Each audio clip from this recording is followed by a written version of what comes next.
Hi, everybody out there in Zoom land. I'm Sarah Fazal from ArtsConnect, and we are here tonight for the Artist Inc. Topeka WorkShare. I will start by saying that we are the artists, and I and the Mid-America Arts, all the presenters basically, are here in a Zoom room, and it feels really weird to not be able to see you all out there, your smiling faces, but we hope that you can hear us and that it looks good and that it sounds good. And we are just so glad that you're here. Tonight is a really special night for the artists who have participated in the Artist Inc. program, for the facilitators who have been a part of it. And it has just been, this is week 8, and it has been an incredible experience so far. I'm going to start by turning it over to Kathy Liao, who is the Artist Inc. staff there at the Mid-America Arts Alliance, to tell all of you a little bit about what Artist Inc. is.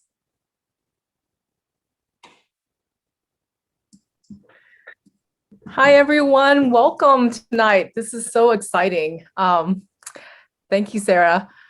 Artist Inc. is a program of Mid-America Arts Alliance.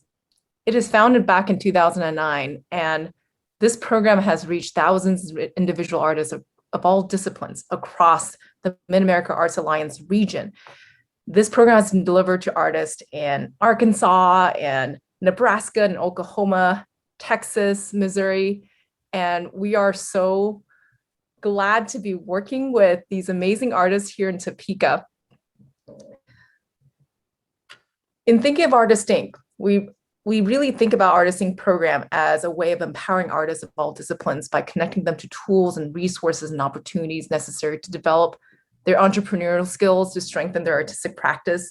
And this program is rooted in the belief that given the right training and the right tools, artists can be some of the most successful businesses in the region. And again, it's been such a pleasure to learn alongside these artists these last 7 weeks, and I can't wait to see where they'll go after this. So from there, I'm gonna hand it back to Sarah and to the artist, and I am so excited to see their work. So I also want to thank you, Kathy, for that intro. I kind of personally have wanted to bring Artist Inc. to Topeka for the whole time I have been working for ArtsConnect, which is 8 years. And it's just such a dream to have it here. It would not be able to be here without the support, not only of the Mid-America Arts Alliance and the National Endowment for the Arts, but also the Kansas Creative Arts Industries Commission. That is our state level arts agency. A bit about ArtsConnect. We are Topeka's umbrella nonprofit multidisciplinary arts organization. We do programs like this. We are getting ready to create a master plan for the cultural sector in Topeka this coming year. We have a space in Noto. We help with the First Friday Art Walks. We've painted murals. And this Artist Inc. program really feels like it feels like the right moment with COVID and with so many things that have been difficult, to be able to bring these artists together to get to know each other and strengthen their own artistic practices has been really amazing. And because I'm not really allowed to do one of these without asking someone for money, we are a nonprofit organization and we subsist on donations. If you're watching on Boxcast, there's a donate link below. If you are watching anywhere else, you can find us at artstopeka.org. And with that, one really important thank you. Carice Mapes and 785 Magazine, she spent at least her whole day today helping with tech, helping make sure that we look good and sound good, which I think on your normal Zoom call isn't quite as important as a Zoom call that is featuring the work of artists. And so thank you to Carice for making this possible. And with that, I also want to thank our Topeka Facilitator team. Yay! So this program is run by artists. I'm like the only not artist And so to Huascar, to Marty, Betsy, Monette, Michael, and Kelly, who are all generative artists who have led this program, who have been teachers, who have been mentors, who have been, who have kind of revealed themselves and been really generous with that space. Thank you. We couldn't do it without you. With that, we will get this show on the road. How this is going to work tonight is that I am going to turn this microphone over to Huascar Medina, who will introduce the first group of presenters. So each facilitator has a small group that they have been working really closely with. And so each facilitator will say a few words about their group, and then each person in that group will present their work shares, which are 5-minute timed presentations of their work. And I hope that you all enjoy. Thank you for being here. Thank you to all the artists who have spent the last 7 weeks learning and growing and fighting with PowerPoint with us. So, Huascar, it's all you. Thank you, Sarah, and thank you, Kathy. I've had the pleasure and privilege to work with 4 artists in Topeka: Brook, Robert Tapley, Bustamante, Davin M. Morrison, and Ryan Wills. If I had to pick one word to describe these artists, it would be important. And this is a word I would use for any artist in their practice. I believe artists have a story to share and a message that they can lend to communities and their cities to change the culture that they're living in. So without further ado, our first Artist Inc. Topeka WorkShare participant is artist Kim B. Brook.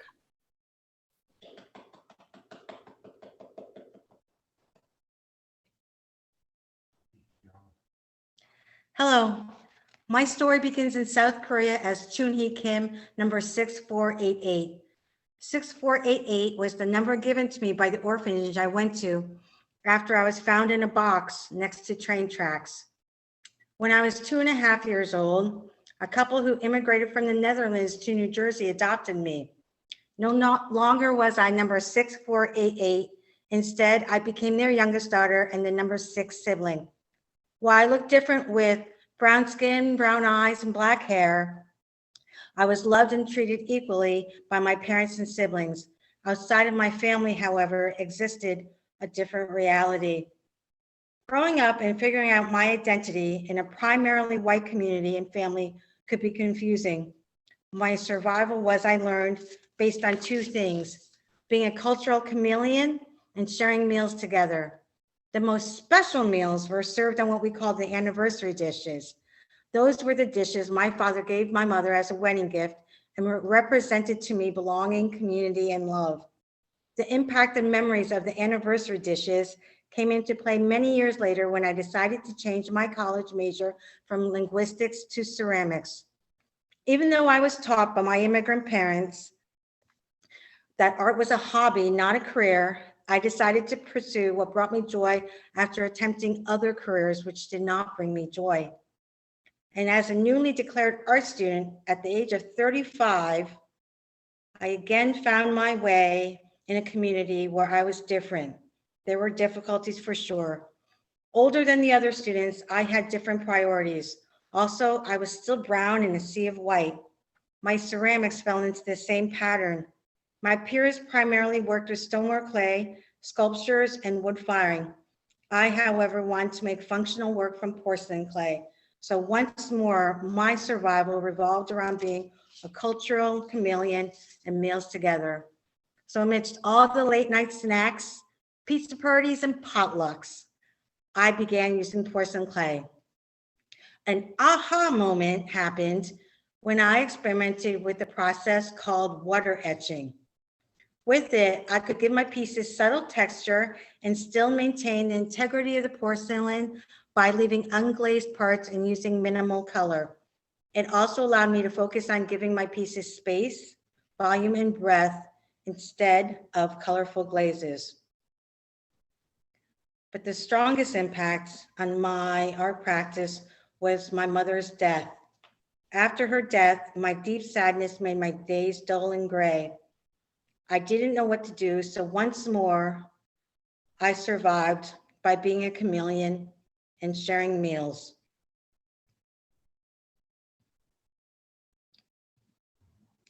I cooked and I fed people. I fed lots of food to lots of people. Sometimes 2 people, sometimes 400 people. I continued taking classes in different art mediums, and I had another aha moment in a class called Social Stitchery. There I learned with other students how to crochet and knit scarves for children. My mother was an avid crocheter, and I felt her warmth as I was learning to crochet. In class conversations about family yarn traditions, I saw the role of art in communities in a new way. Gradually, color started coming back into my days and manifested itself in my art. I started using bright colors, bright yarns, vibrant ceramic transfers, and gold luster. I fell in love with the color possibilities of yarn, paper, and ink. I am still a chameleon, but now being a chameleon is a celebration of possibilities and community. I continue to pursue learning, advancing skills, and leading community-based projects. Along with artist collaborations, teaching workshops, private lessons, I also teach a week-long summer art camp in rural Western Kansas. Also, pre-COVID, I accepted a position as a visual arts teacher for the Douglas County Juvenile Detention Center. This work is by one of my students in a beginning needle felting class. As one of the recipients of a Rebuilding East 9th Street grant in Lawrence, Kansas, I taught and guided Lawrence residents of all ages to make meaningful yarn murals. These pictures are student works of mine. And these are pictures from the East 9th Street project, Yarn It Forward. So during this journey of becoming Kimbrook artist, I am realizing how art can impact the possibilities and flaws in our social structures. With love and encouragement from my family and friends, my small voice is number 6488 is learning to ring from the mountains. With the power of community, I am grateful to have a bountiful life. I invite you to come with me, to go together when we cannot go alone, to join our voices to lift each other up, and to create more than our imaginations can dream. Thank you.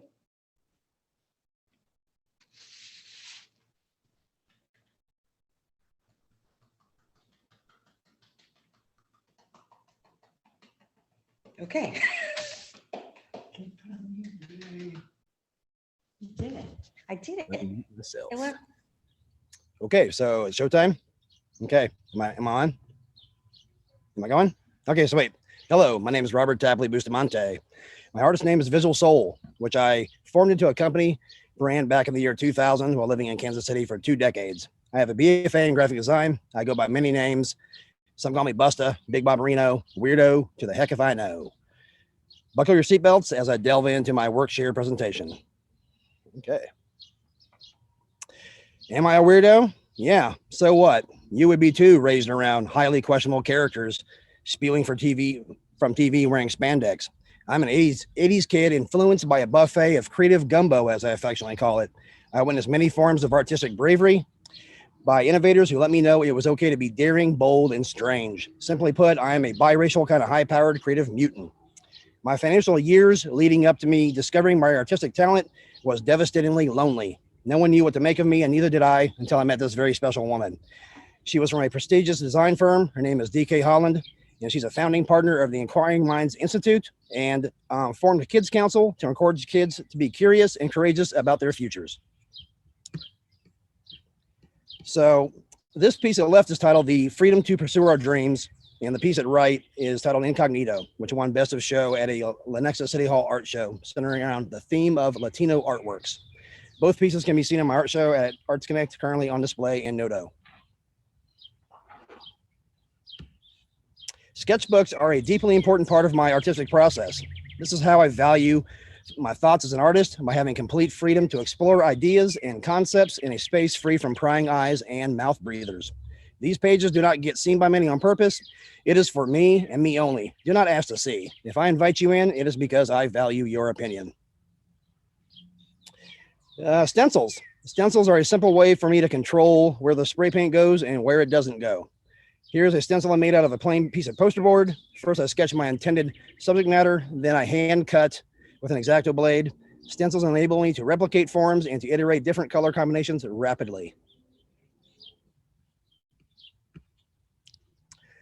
The ability to quickly iterate concepts and intended art direction are skills I've honed over the years. Sometimes a rapid sketch will suffice, but for a larger art projects and murals, I find that a tighter Photoshop comp is very necessary to alleviate a client's anxiety. Concepts shown in context have enabled me to greatly further the visual dialogue and cut through potential project hangups. Urban renewal. My overarching motivation is to beautify an existing roached out urban surface, which is falling out of usefulness and into disrepair. I strive to create beauty where none expected to exist. I love seeing the look of surprise and curiosity on someone's face upon seeing unexpected art in an unexpected place in public. Yeah. So how to sum up a project of such scale and importance in 20 seconds? Well, I just used 3 or 4 of them. So this is proof positive of the power of public art can have in stimulating hearts and minds towards positive, lasting impact. Created in 2018, the goal of this project was to create a visual embodiment of the importance of kids of all colors being able to be in one classroom, learning and growing together. This was also created in 2018. This was a collaboration between myself and a local artist. We were hired by the Topeka Parks and Rec to have an idea about rehabbing a basketball court in a barely lifeless community park. This is where creative placemaking can serve as a spark plug for members of the immediate community to feel more excited about their surroundings. The kids' happiness shown here means everything to me. My sunflower bee mural that's shown here had 3 goals from the client: show our state flower, our state insect, and celebrate the critically important right of women to vote by displaying the historical women's suffrage sash. Shown here is the amazing client, Angel Zimmerman, a woman who is the embodiment of selfless giving towards her community. Live painting. I love some live painting. This is me after painting a canned Roxas in 2011 to the Black Keys. I got to paint the Primus, Doomtree, and Eminem, to name a few. My goal was to capture a band's energy and essence in minimal time without hesitation. This represented a major breakthrough in bravery as I was able to focus in a sea of drunken madness like a Zen master and create. Yeah, that was nice. Collaboration. Collaboration is a very important component of my artistic efforts. So is empowering and involving my teenage daughter, Marissa, in projects to enable her to realize her creative power at a younger age than I was able to. Shown here are the painted sugar skulls sourced directly from Oaxaca, Mexico for the Day of the Dead installation at the prestigious Nelson Atkins Museum of Art in Kansas City. This is my street art hustle. I basically say that stickers are an important part of street art culture, a way to propel and further artistic mystique. There is a power in repetition which feeds upon itself. I created the noodle shape originally with ink on paper in 2012 and have extended it into stickers, t-shirts, screen prints, and the laser etched noodle at the right. It is a modular way for me to experiment with repetition, just as Warhol did. Oh, this one's great. I will wrap up by saying that details always matter and that even the best of us can overlook simple things. Shown here is the envelope I received to join this awesome group and my humorous reaction to seeing my name misspelled. They say, stay humble. Well, hey guys, you did it for me and I'm very humble indeed. And I just want to say, stay in the spirit of loving and thank you everybody. That's great.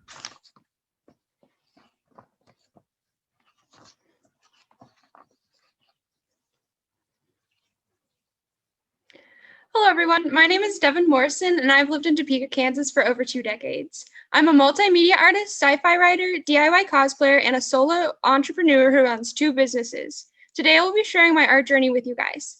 As long as I can remember, I have always created art. Like most young children, I regularly drew in coloring books or made little doodles, but nothing too serious. It wasn't until I was 12 that I really started being more of an artist. I honestly became an artist because I was a huge nerd first. I really love Star Wars, and one day I got the notion to draw one of my action figures, and it hit me, whoa, I can actually draw? From there, I kept drawing more action figures and duplicating art from many Star Wars art books and encyclopedias that I was inspired by. Even in high school, my love for Star Wars and making art never declined. I ended up only taking 1 visual art class in high school, but it showed my skills enough that many of my peers and teachers were encouraging me to do more with my art abilities. So I made the choice that I would continue my education by studying art in college. I decided to go to college at Washburn University in Topeka, Kansas, and pursue a Bachelor of Art degree. Even though the first few years were mostly gen ed classes, I never stopped working on art. One of the neatest things I got to try out during this time was darkroom photography. The class started my curiosity with trying new art mediums. The photograph shown here was actually made it into the Mulvane Art Museum student show in 2016, which is a juried show. As I continued college, I did keep growing in my drawing abilities, but I also put focus into trying out other mediums. Originally, I really only considered 2D artwork, but after taking 2 ceramic courses, my eyes were open to all the possibilities 3D work could bring. During college, I was also able to take several sculpture classes and got to try my hand at welding, carving, casting, and more techniques. Those classes made me become more comfortable making larger art pieces as well. A summer landscaping class not only grew my painting abilities, but also helped me learn how to become more relaxed and fluid with my art, as before I was very stiff and precise whenever I made work. In 2017, I was blessed to go on a 4-month study abroad trip through a program called Semester at Sea. I navigated the globe and visited a dozen countries through this experience. During and after this trip, a lot of my work was inspired by the many cultures and experiences and the ocean I lived on.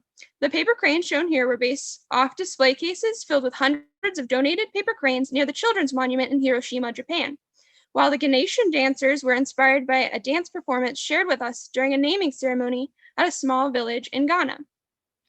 Even after I graduated college, I continued to have the desire to try out new mediums, so I experimented with mixed media. Since I still really enjoyed drawing, I wanted to discover ways to expand it. I tried combining drawings with painted canvas, and I also tried putting real butterfly wings that I found on my colored pencil drawings. In 2019, I made a huge leap and started my own art business, Sparks and Steam. Having a shop where I could display and sell my art was an important step for my career as an artist. I was able to become fully self-employed in the beginning of 2020 with the help of my other small business. My hope for my art business, Sparks and Steam, is to get it to be fully sustaining and for it to be able to help support me and my family. I'm also planning on publishing my first sci-fi novel through Sparks and Steam, ideally in 2022. Also in 2019, I started my first art series, the Mannequin series. This body of work combines my love for the steampunk aesthetic with my enjoyment of figure drawing and costuming. Each drawing features a mannequin-esque figure that symbolizes a certain emotion or emotionally charged topic. I've always been a very emotional person, and this series gives me an outlet that allows people to visually comprehend what I'm and others are feeling. One of the features I enjoy adding in each of these pieces is minute details and lots of symbolism. Some of the symbolism is very obvious, such as anxiety, having butterflies in her stomach, or self-help's heartache, but other symbols are a bit more obscure. Take my work, Shyness, for example. She has a cage on her head to signify that shy people often want to hide and not participate in conversation, as shown here. She is also holding opera glasses because shy people are very observant to what is around them. I plan to continue adding more work to this series, and I actually have several notebooks filled with sketches of ideas. I will also be expanding the series by making the style of artwork into 3D sculptures. I've also recently been exploring drawing with marker. For the last couple of years, I've participated in the drawing challenge Inktober, hosted by artist Jake Parker. How it works is there's a drawing prompt every day in October. The participants then have to draw each prompt with ink or marker. By doing this challenge, I've discovered I really like drawing with marker, and I still frequently do so. Another medium I enjoy is what I like to call drawing with paper. I do this by cutting out various kinds of colored paper or elements of drawings that I make and use those to make pictures. Many of these showcase the steampunk style, which I love to incorporate into my work. And if you're not sure what steampunk is, it is basically a style that incorporates aspects of the Victorian lifestyle with industrial sci-fi elements, 2 things I really enjoy. And that is my art journey so far. I will continue to work on my mannequin series as well as my paper drawing style. I will also be making more sculptural work in the future. If you would like to keep updated on my progress, you can follow my business pages for Facebook and Instagram at Sparks and Steam. You can contact me at my email, devinmmorrison@gmail.com. There are 2 M's in that, so don't get confused. And for more info about me and my shop, check out my website, sparksandsteam.com. Thank you all so much for your time. Stay awesome and God bless.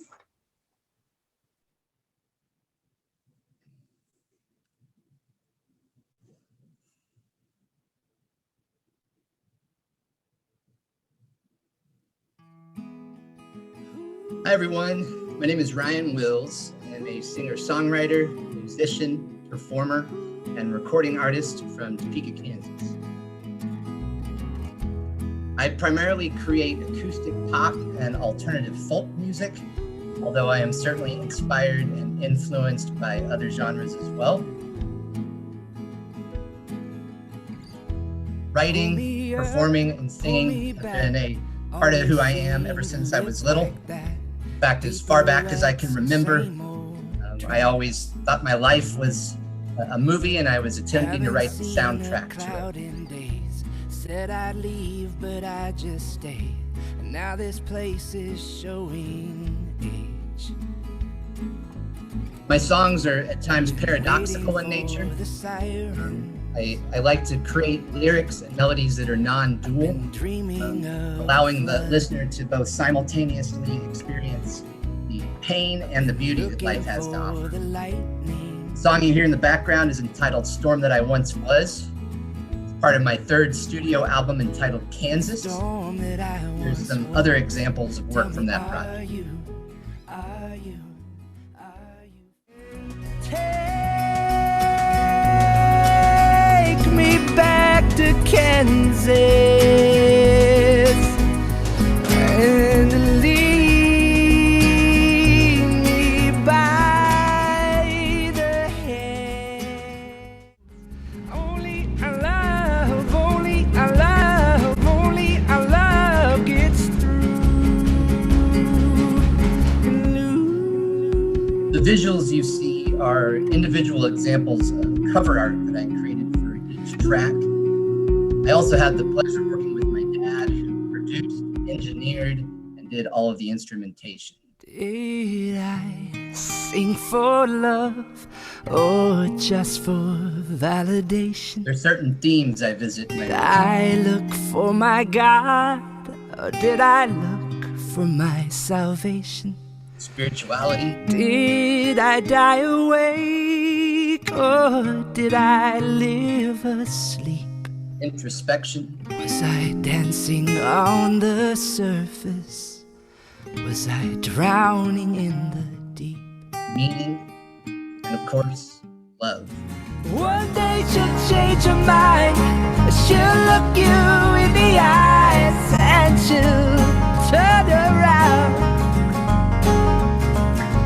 When you feel like hope is lost and you never get across, well, hold on. 'Cause when it turns around. I am also one half of the duo Fox and Mills with my good friend and partner, Greg Fox. We have performed several shows across the great state of Kansas, ranging from intimate house concerts to larger themed events. One of the things that's been the biggest gift from being in that group is learning the true power of collaboration.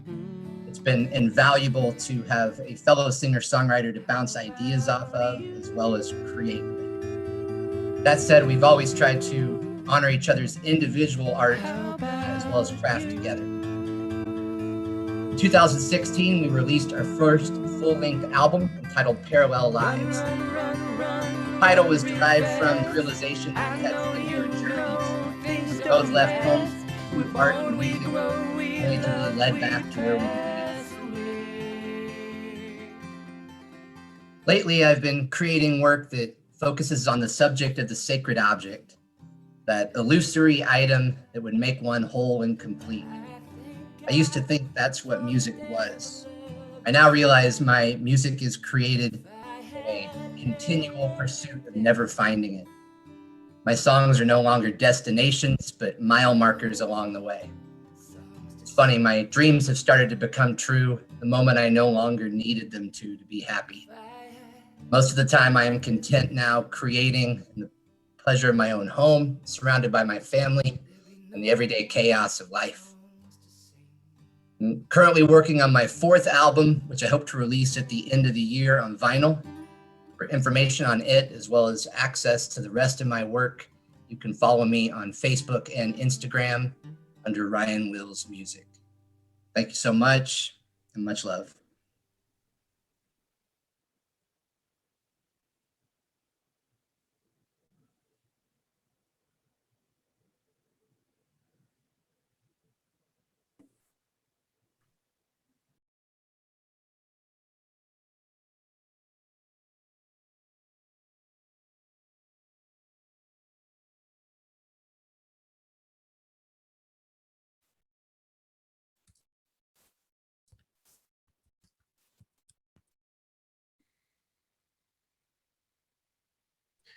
Okay, I'm unmuted.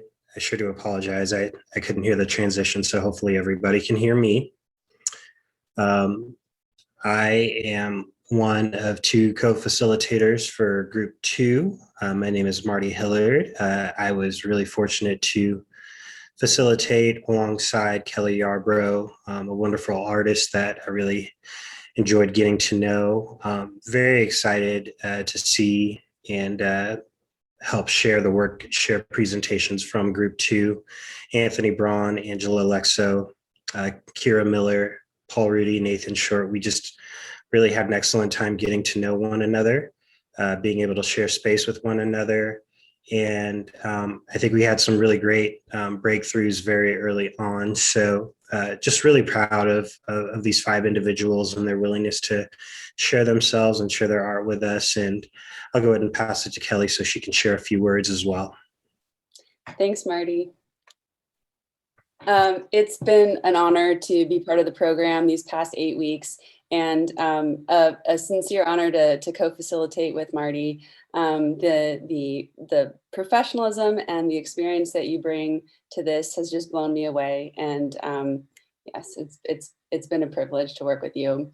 Everyone in our small group was fantastic. I just really appreciated how everyone came together so quickly and brought honesty and authenticity.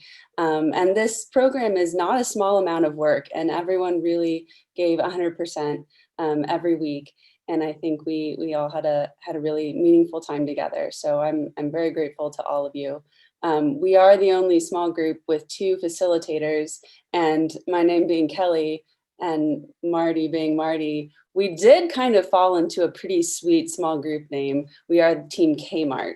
So I just want to throw that out there. So go Team Kmart. Y'all are going to do awesome. Can't wait to hear.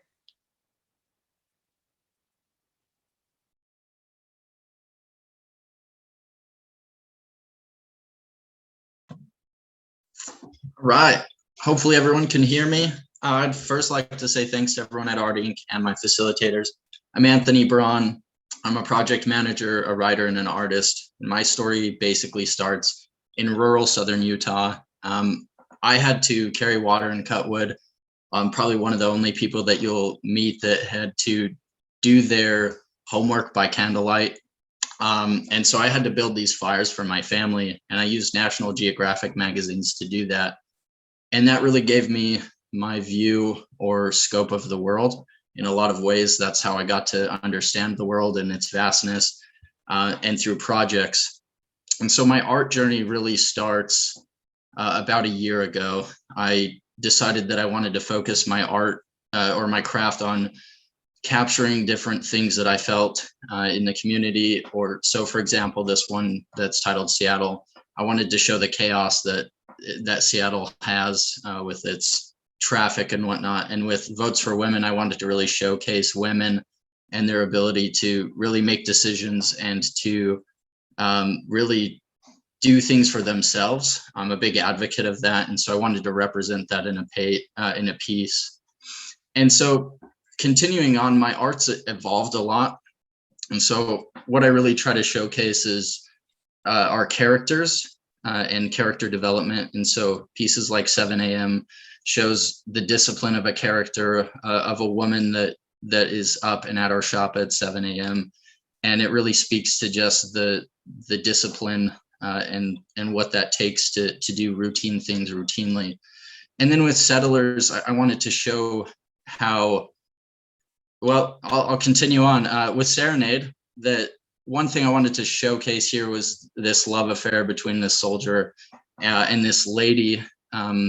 This is where I start to get into a little bit more absurdity, because I think that absurdity is a little bit valuable in this world. And so that continues on into Enough, which basically is to, it's a political piece. It kind of showcases what's been going on in the community and what's been going on in the world politically. So I wanted to showcase that.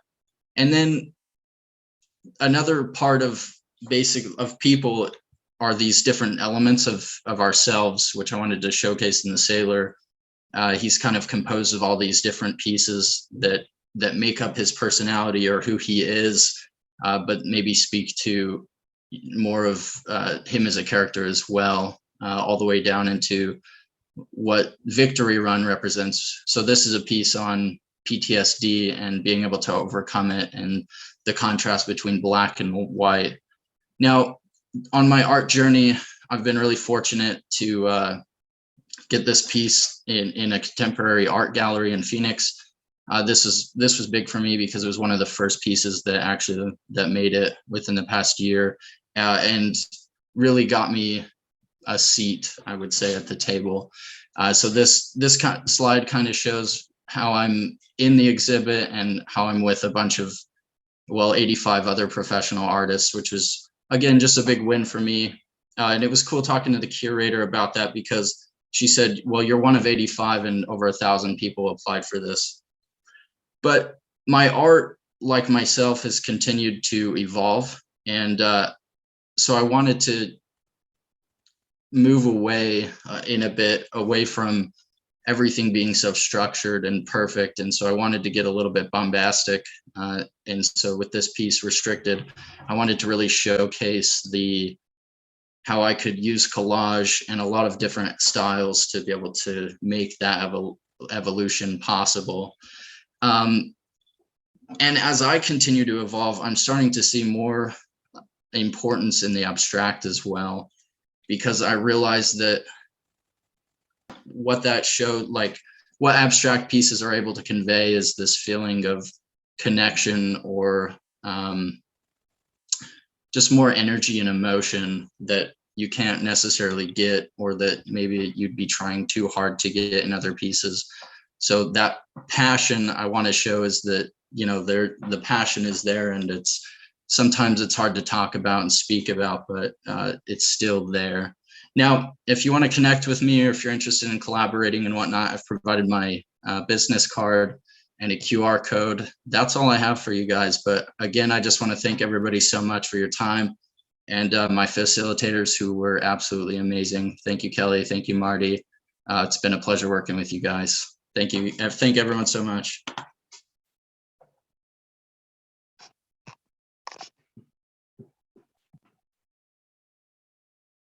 Hopefully you can hear me. My name is Angela Lexow. I'm an artist, a yogi, a wife, and a mom. The quote on the screen is from Frida Kahlo, one of my favorites, and it describes kind of how I approach my art practice. I create because I need to, and I create using whatever medium I feel drawn to at the moment.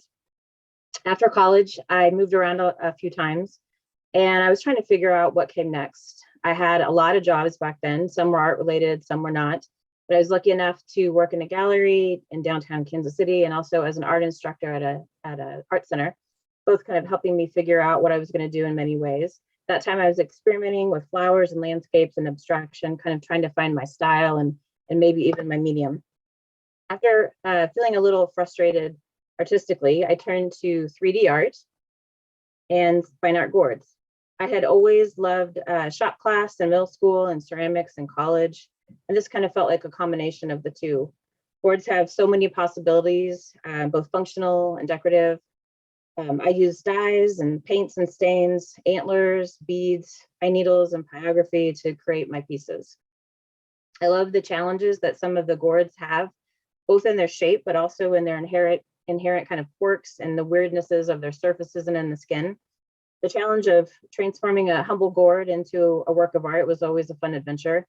The image in the middle is actually of gourds. They are egg gourds that were turned into ornaments, four-season ornaments for a commission. Gourds took me on many adventures. The next slide here, there's an article that was, all the pieces there were created for a show completely of decorative but functional funeral urns. Gourds took me around the country for shows and for festivals. My favorite being going down to Taos, New Mexico, which has always inspired me on many levels, both in my 3D and my 2D. Well, spending years on gourds, I started painting again. I had followed a New Mexico daily painter, and she inspired me through her show to complete a 150 show. So I did 150 paintings in a year. I was really unsure of how I could do it or if I had the space to do it, but I went ahead and put it out there in the universe via Facebook, and a gallery director gave me the time and the space to do it. The 150 show was actually completed in less than a year because of framing and prep and all that. It really taught me some time management. I had to do 10 to 12 pieces a month to stay on track. It also loosened me up from the idea of having to have a perfect painting. The piece in the middle, the painted piece number 150, was my actually my palette. I always had people coming in asking to buy it. From there, I began working almost entirely in painting and back into abstraction largely. These paintings were for a two-person show based on artists and movements that inspired us.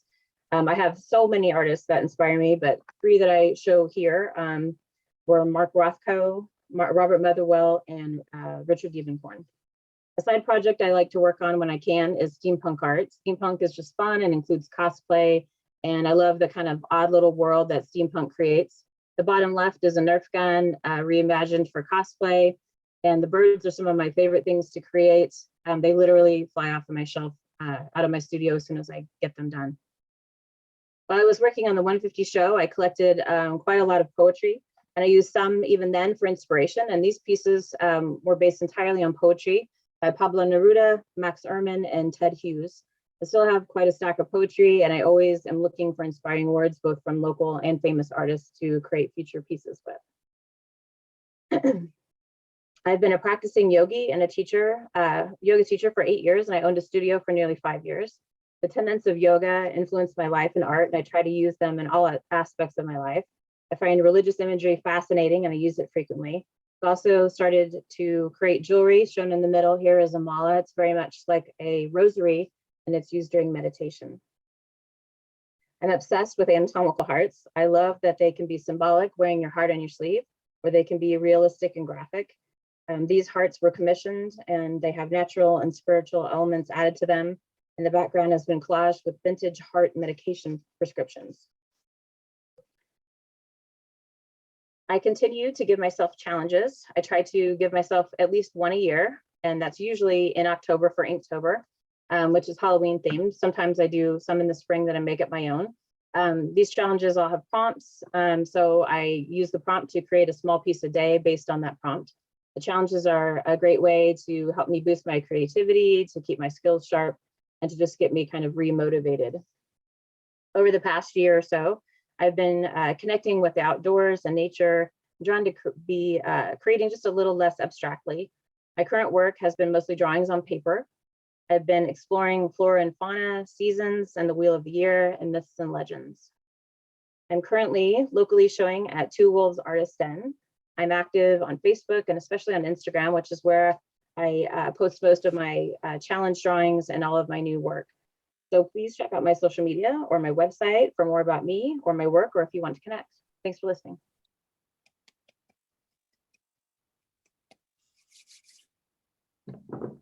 Okay. Hopefully everyone can hear me.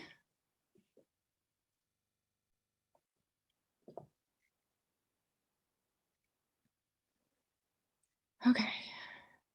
Hi there. My name is Kyra Miller, and I'm a visual artist from Valley Falls, Kansas.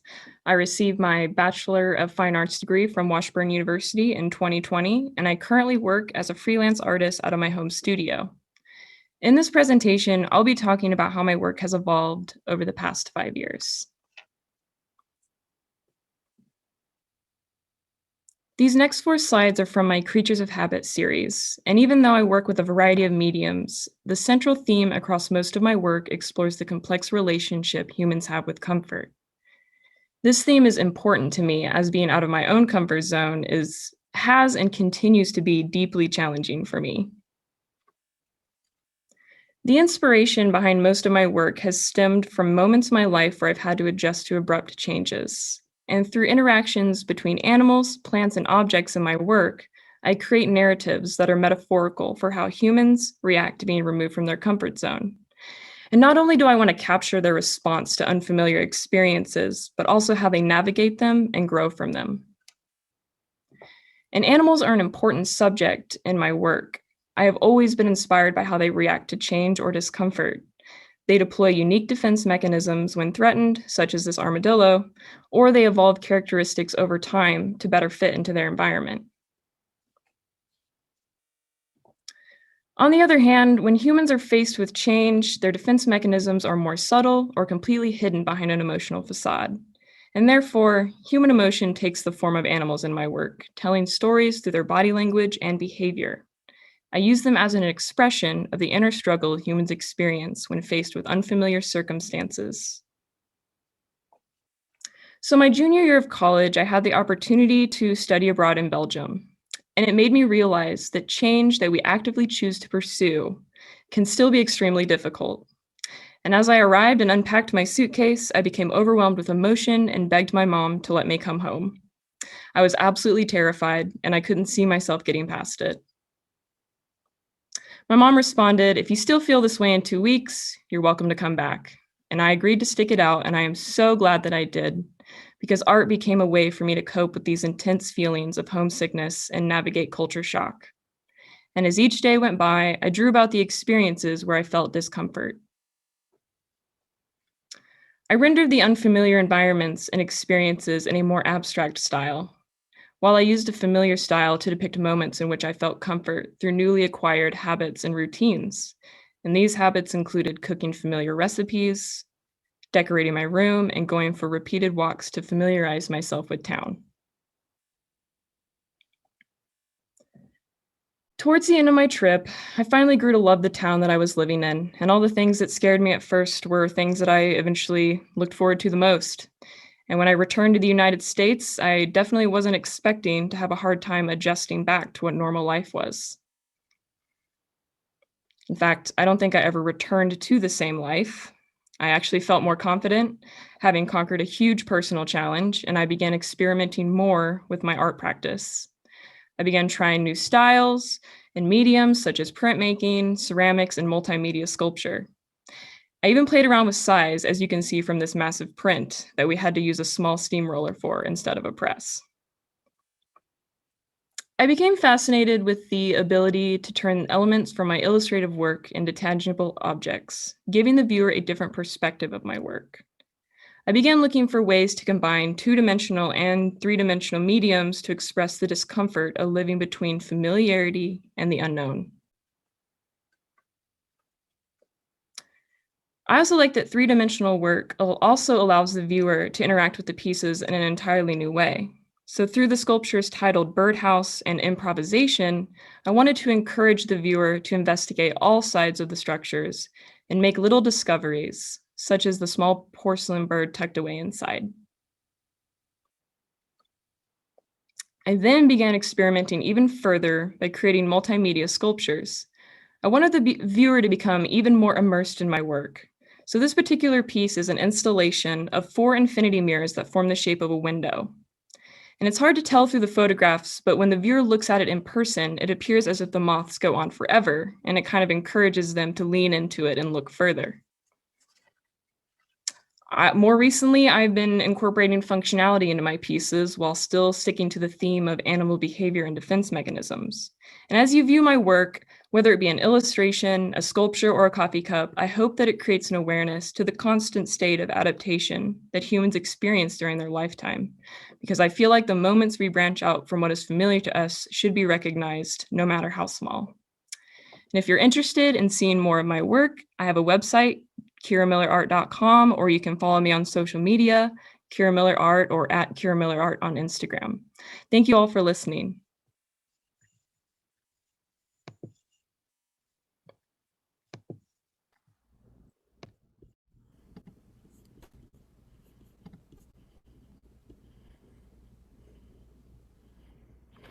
Hi there, everybody. Thanks for tuning in. I'm Paul Rudy. Throughout my career, my creative energy's gone in a lot of different directions, but I've always loved making things. Here's a couple of my elementary school creations, a battery-powered boat and a Pinewood Derby car that won Best Design even if it didn't make it to the end of the track. 5 decades later, I'm a professor and composer, and here's a part of a piece I wrote for jazz great Bobby Watson.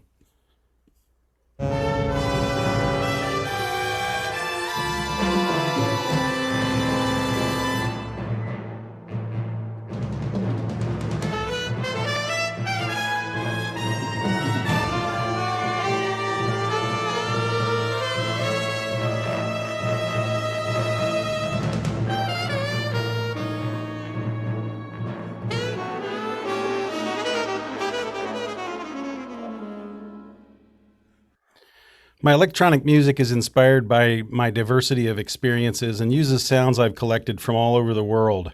These landscapes allow the listener to have their own unique journey through the music.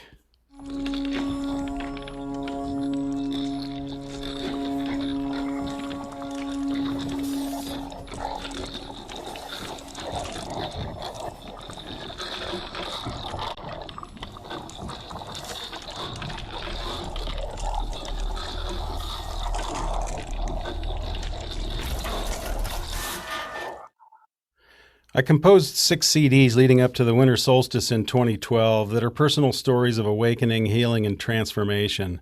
In 2014, I didn't really want to be here anymore, but on Halloween night, I started capturing strange and wonderful images on my land.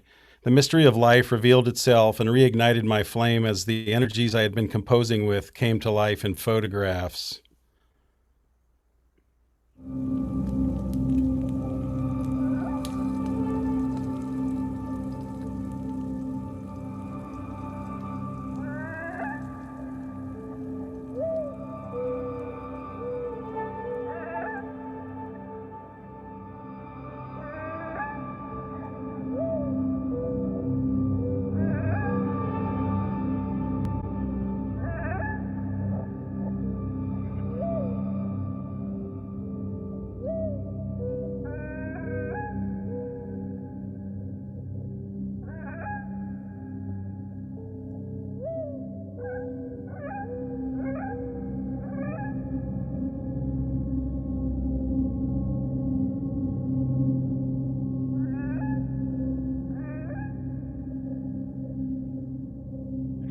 I've been really blessed with interesting collaborations over the past decade, like tuning the 6 wind chimes inside this tower in Merriam, Kansas, or writing a musical description of my friend Jay Hoppler for inclusion in his poem Obituary in an upcoming poetry book release, or studying the impact of sound on safety in the operating room. But my favorite collaborations since moving on to 70 acres in northeast Kansas in 2012 are with my land, where I build sacred spaces for people to come rest and encounter themselves more deeply.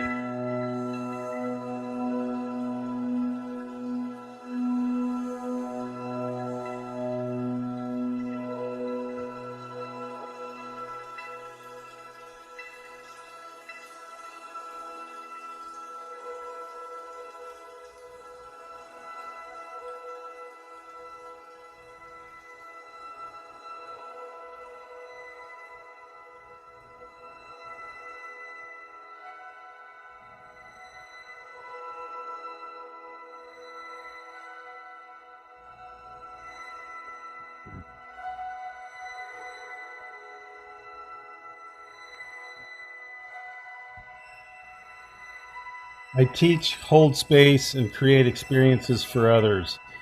A disembodying experience as a child catapulted me into a lifetime of playing in the sandbox of music, sound, and vibration.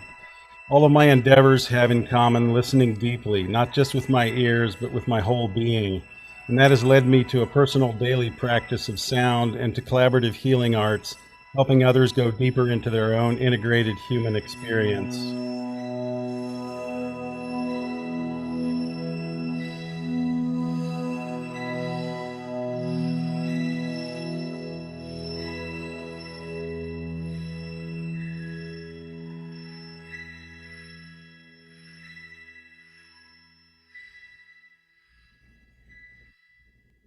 Thanks a lot, everybody, for tuning in.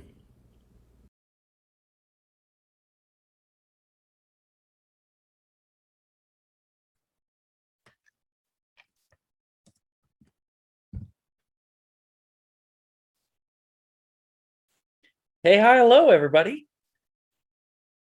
Yeah, that's me.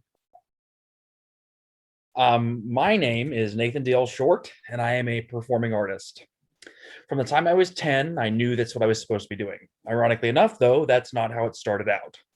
My mom made me audition for my first show because I was too cool to be doing theater, especially Dr. Seuss.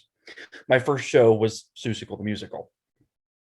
I've been in innumerable shows since then, including shows based on Anna Karenina by Tolstoy, The Mystery of Edwin Drood, Dickens' unfinished novel, and even the entire Shakespearean canon, all in 90 minutes. Theater's often felt like the place I feel most at home.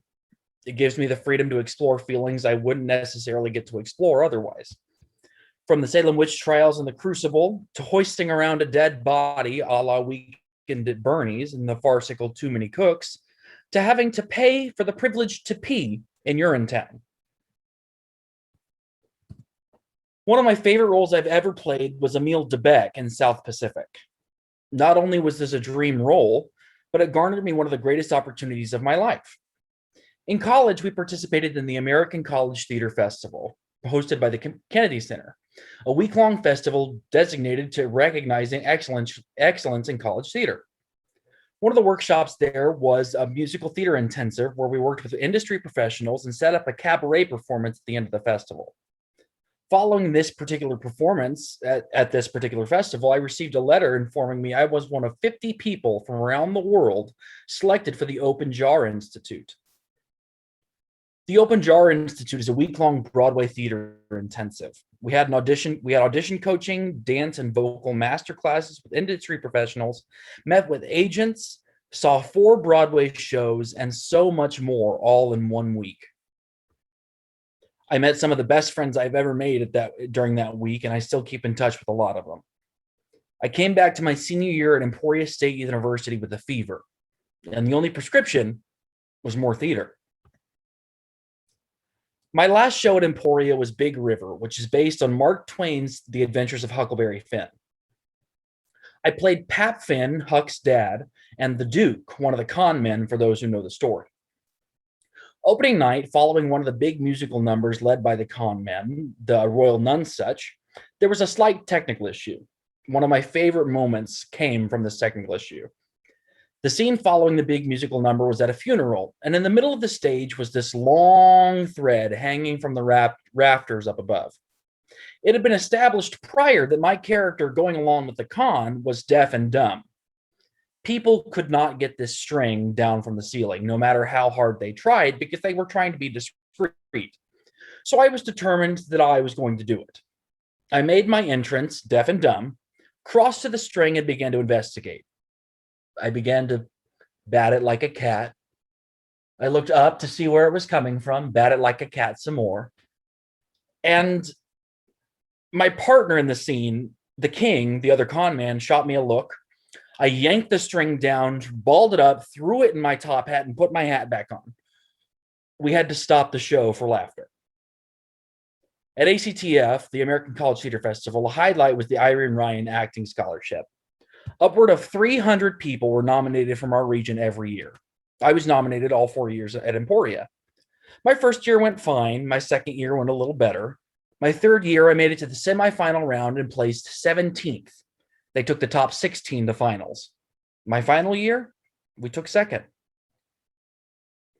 Following Emporia, I moved to Topeka in 2018 and quickly found a home. I was in 4 shows in less than 6 months back to back. I felt a sense of belonging in Topeka that I'd never felt before, and it was due in large part to my theatrical experiences. Then COVID hit. I won't regale you with how hard it was being a performer and not being able to perform, but it sucked, and any other performer would attest to that. By that same token, it pushed me to be creative in how I got my fulfillment, and it led me on to my next role. Artistic director of Sunrise Theater Company, founded in 2020 in Topeka, Kansas. Sunrise aims to present shows that are geared more toward adult audiences with nittier, grittier stuff that is unique to other theatrical productions. There's a niche demand for evening entertainment, and quite frankly, I wanted to be the one to fill that niche. As artistic director, I'm learning more than I ever thought I would. Starting a theater company is a lofty endeavor. It's often felt like each time I figure out one thing, something else that I hadn't thought of pops up. Hey, everybody. Welcome back. We are back from our intermission. I hope that all of you out there in the online community are out there enjoying this. I posted, if you're on Facebook, I posted a program in the link. You can find it on our website at artstopeka.org/Artist Inc. And we will move on with Betsy Rowe, who will present her group. So I'll turn it over to you, Betsy. Hi, everyone. I have to say it was such a privilege to be part of this and to get to know so many wonderful artists. And tonight I'm seeing even more. The work has just been fantastic. I can't wait to share they're not my group, but the people I worked with. They I refer to them as a melange because we're kind of a mixed group, but in a wonderful way. There are so many different talents that everyone has. And we'll start with Carmen Anello and move to Rodney Hoover, Susan Theroff, and Jeremy Wangler.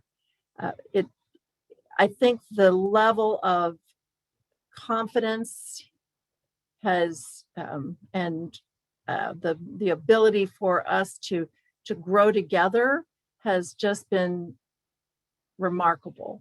It seems like a long 8 weeks, but it really is a short time, and we will have connections for life. So with that, I'll turn it over to Carmen Anello.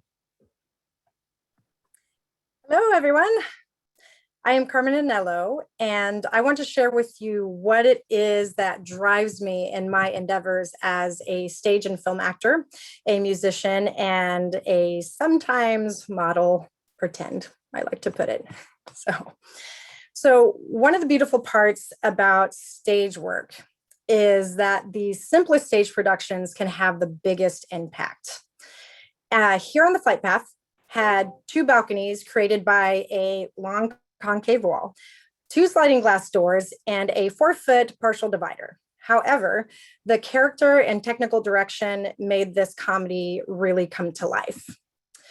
Now, none of us are simply an external projection, whether we're created in a writer's mind or walking about in our current realities. If then encompasses this mindset by revealing the huge impact of what the slightest decision can make in a person's life. Portraying 2 vastly different journeys, one woman's life was one of the most challenging and rewarding opportunities I've ever had on stage with people that I was honored to be with. And then there are shows you can truly get to play pretend in, diving into a fantastical world where you find characters relatable, yet completely saturated in mischievous magic. These are dream roles with entirely different rewards due to the investment of the actors to honor the original creations and the excitement and the energy of the audience expectations. And then in contrast, there are performances that have the weight of history and communities accompanying them. In the Heights is not only an extraordinary show from a technical and theatrical standpoint, but its message to commitment to the change it wishes to invoke is absolutely breathtaking. Now moving from Washington Heights to an anything but average blind date elsewhere in New York, groping puppets, raunchy banter, and an unapologetically sarcastic leading lady got my attention when I first listened to this show. But the passion, the pain, and vulnerability woven into the second act had me just overjoyed to be sharing the stage with talented, truly life-changing casts. Music. My love and dedication to sultry blues, sound-shattering bass, layered electro funk have blessed me with opportunities to perform on tour with legends in their field, to add vocals to incredible acoustic talents, and to start gaining traction with genre-bending creations through my own band, Cables and Lace. Performing on stage in any form has also inspired a love of creative modeling and photography.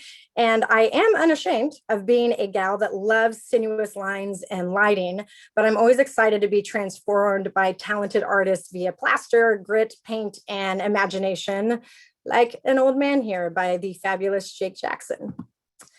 I am a strong believer in promoting and encouraging growth within the local art community. I've often jumped at the opportunity to participate in projects knowing that they're tailored towards local audiences. Big or small, it doesn't matter. If you have a passion, you have a passion, and I want to be a part of that for sure. But sometimes those supportive efforts create works that reach beyond even where we thought they were going to go. Exposure was vision driven by Austin Snell, Jake Jackson, and Clayton Ashley. And our small team of horror-loving misfits gave it just everything we had. We loved every minute of making this film, and thankfully, it seemed like others really enjoyed it too. So, and then another reason supporting each other is so important. I've been gifted with new opportunities like the film that is currently out, I Am Lisa, because of the work that I've done with others that are just as passionate about projects like this. Our dedication to each other's personal and our professional growth is just unwavering. I've participated now in 2 movies that are on multiple streaming platforms and on DVD and on specialty VHS, and I'm just honored to be a part of this community. The best part of increase in visibility and opportunities is that I've been able to bring greater support to causes, endeavors, and much needed change locally and far beyond that. There is nothing more important to me than continuing to be educated and to educate others in how to be a part of impactful, positive change. So I often feel overwhelmed with the fact that I get to participate in such incredible theater, amazing film and commercial experiences, music, modeling, all of these things. It would not be possible without the support in my life and without other artists who are supporting me as I support them. So I'd like to say thank you to Artists Inc. This has been a really fantastic experience full of motivation, like I said, support and inspiration from all of these artists involved. It's just mind-blowing to me. You can find me on Vimeo. Check out Cables and Lace for teaser tracks for our upcoming EP. And I look forward to seeing you out there again. Thanks so much, everybody.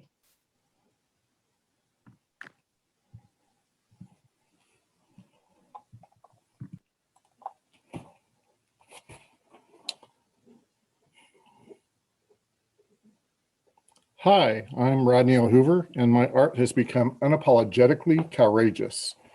I create compositions blending my love of cattle with unique personas by utilizing live models, costumes, and set design, giving cattle personalities through human body language. My inspiration comes from childhood memories of my grandparents' farm, a place I felt free to explore that nurtured my creative being. After 30 years of working in traditional media and as a full-time graphic artist, I transitioned to digital photography. I spent the forefront of my career creating art for other people as commission and commercial work, and decided to start doing work for myself. I focused on anything farm related, but quickly realized most every piece I created contained cattle or cattle related elements. While scanning and archiving family photos, I noticed one of my grandfather and great aunts. I felt compelled to give the cow heads. My grandfather had raised cattle, and I knew he'd find it funny. It wasn't long before I discovered I could match a cow's expression with my relative's body language, and voila, the birth of the Bovinians. The Bovinians have become a creative passion of mine. I found giving them identities elevated my creative drive and the connection I have to each one, who they were, how they were related, where they lived and worked. Their origins are largely based on the history of my grandparents and their ancestries. Many have sparked the creation of multiple sculptures. And you'll see a few of those coming up. These are all pieces off my first collection.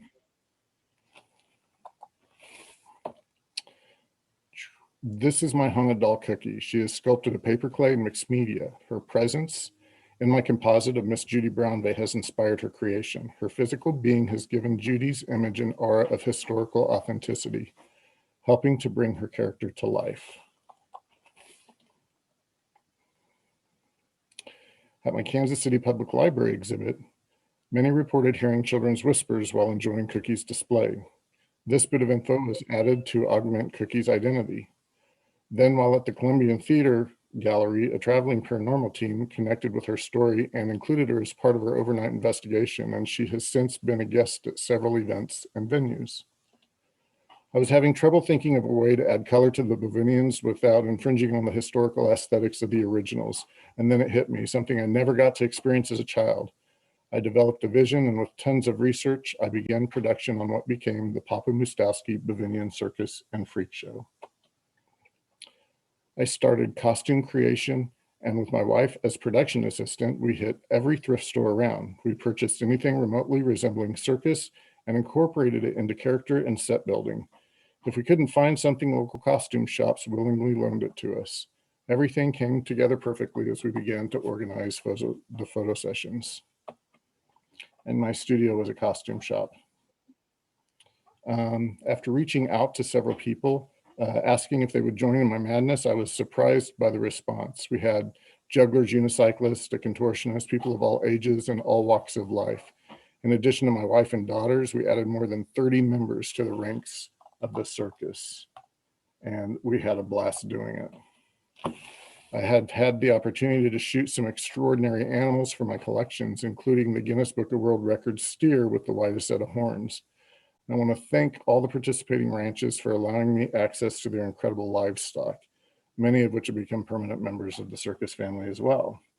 And it was amazing to be invited up to shoot that guy. He was just bizarre. This is Jack and Lady Lorena Earl. Jack, at a mere 8'7", was a popular sideshow attraction. He and Lorena, the smallest woman in the world, met and married at the Bavinian Circus, and they were the love of each other's lives for more than 30 years.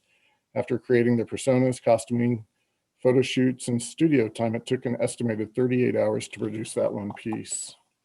And I decided to add sculpture to help maximize the circus experience. This is Miss Olga Mukova, constructed of rag mache and paper clay over wire armature. She's suspended from a vintage block and tackle and auto rotates 360 degrees. She's a featured aerial act of the largest proportions and enjoyed by all. The music machine is a fully functional interactive piece made to replicate the sound of the early coin-operated circus organs. Its construction includes an antique Victrola cabinet, vintage Rod piano, and various other instruments. It houses a Philips micro system, 3 speakers, a subwoofer, and vintage light fixtures. And wherever it is, there is a crowd gathered, and it will rock a house down. I created a unique marketing campaign, including a series of circus posters and tickets. We posted them everywhere and placed the tickets on every gas station counter. I submitted press releases that were published by several newspaper, blog posts, and online event calendars, including the National Steampunk Explorer. It was also highlighted in the 313 magazine.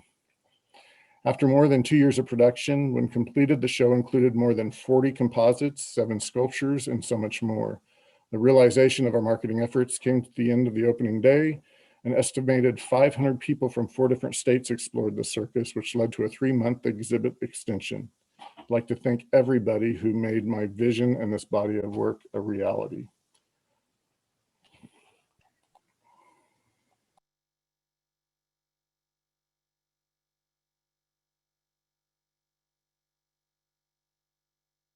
Hi, everyone. I'm Susan Theroff. I'm a visual artist who has a fascination with myth, nature, the human figure, and the use of symbols in my art to create a narrative. I approach the archetypes in my art as mythological actors interacting with a mortal figure, emphasizing that we're allowing nature to slip into a status of myth, a symptom of our increasing separation. I love this quote I came across from Charles DeLint, one of my favorite authors. He's a storyteller. He tells the truth with lies, so the details aren't necessarily true, but what he's talking about is. This quote speaks to me of weaving symbols into art where the viewer can be engaged and have a personal dialogue with the art on a personal level. I started out playing with symbolism in my series Tree Mythology. Trees were once revered and worshipped by early civilizations, and the advent of science during the Enlightenment turned against nature, redefined it as chaotic, something to be controlled and sold as a commodity. This is Methuselah. I wove a new mythology for her, giving her original ownership of Odin's ravens.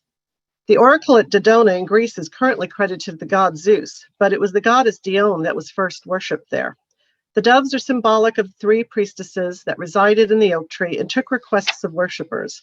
Creating work like this was my way of honoring women's roles in historical mythology. But it continued to irritate me how submerged women's voices are in literature, so I created another series of female portraits. I was inspired by Maya Angelou's poem, And Still I Rise. You may write me down in history with your bitter, twisted lies. You may tread me in the very dirt, but still, like dust, I'll rise. I found myself increasingly drawn to incorporating symbolism into my art. It was an exciting time where my research competed equally with my art making, and yet in some ways it happened almost intuitively. I would draw something in, and researching it later, I would find that it would fit with what I was doing, as if the drawing was telling me what it really needed. My current series, Confronted by Truth, examines our response to learning a truth. I am not trying to define truth. I'm simply asking the viewer to consider their own experiences and responses to finding out a truth. I'm inviting the viewer to become a participant with their own experiences, adding another layer of meaning to the art. In the last few years, the concept of truth, or what is truth, has become a contentious topic. It can be private or public, but truth itself seems to have become a commodity that can be bought, sold, and rewritten.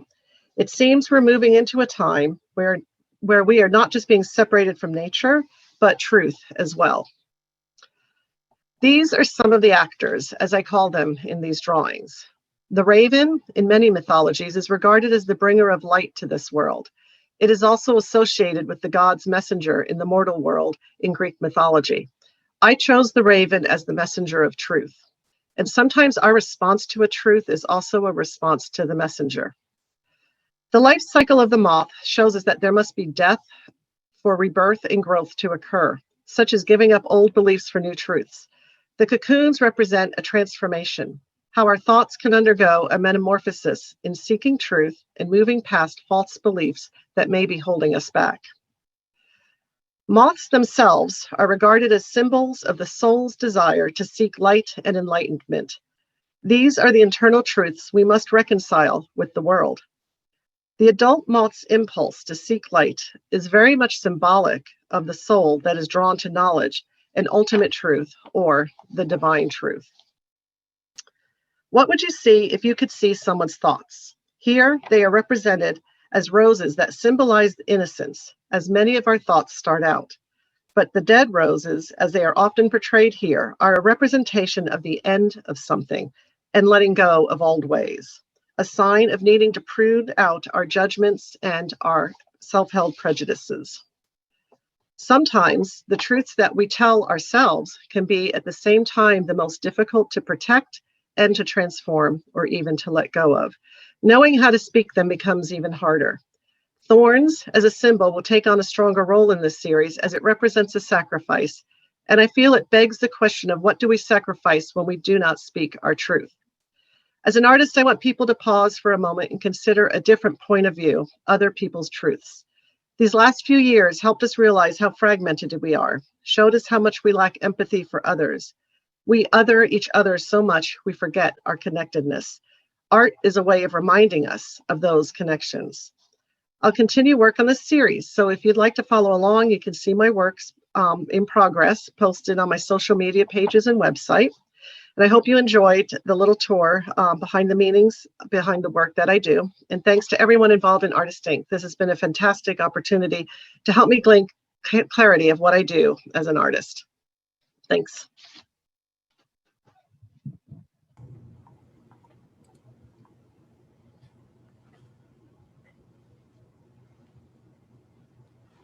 Hi, I'm Jeremy Wangler. I'm a photographer, and I've lived in the Midwest my whole life and most of the last 15 years here in Topeka, Kansas.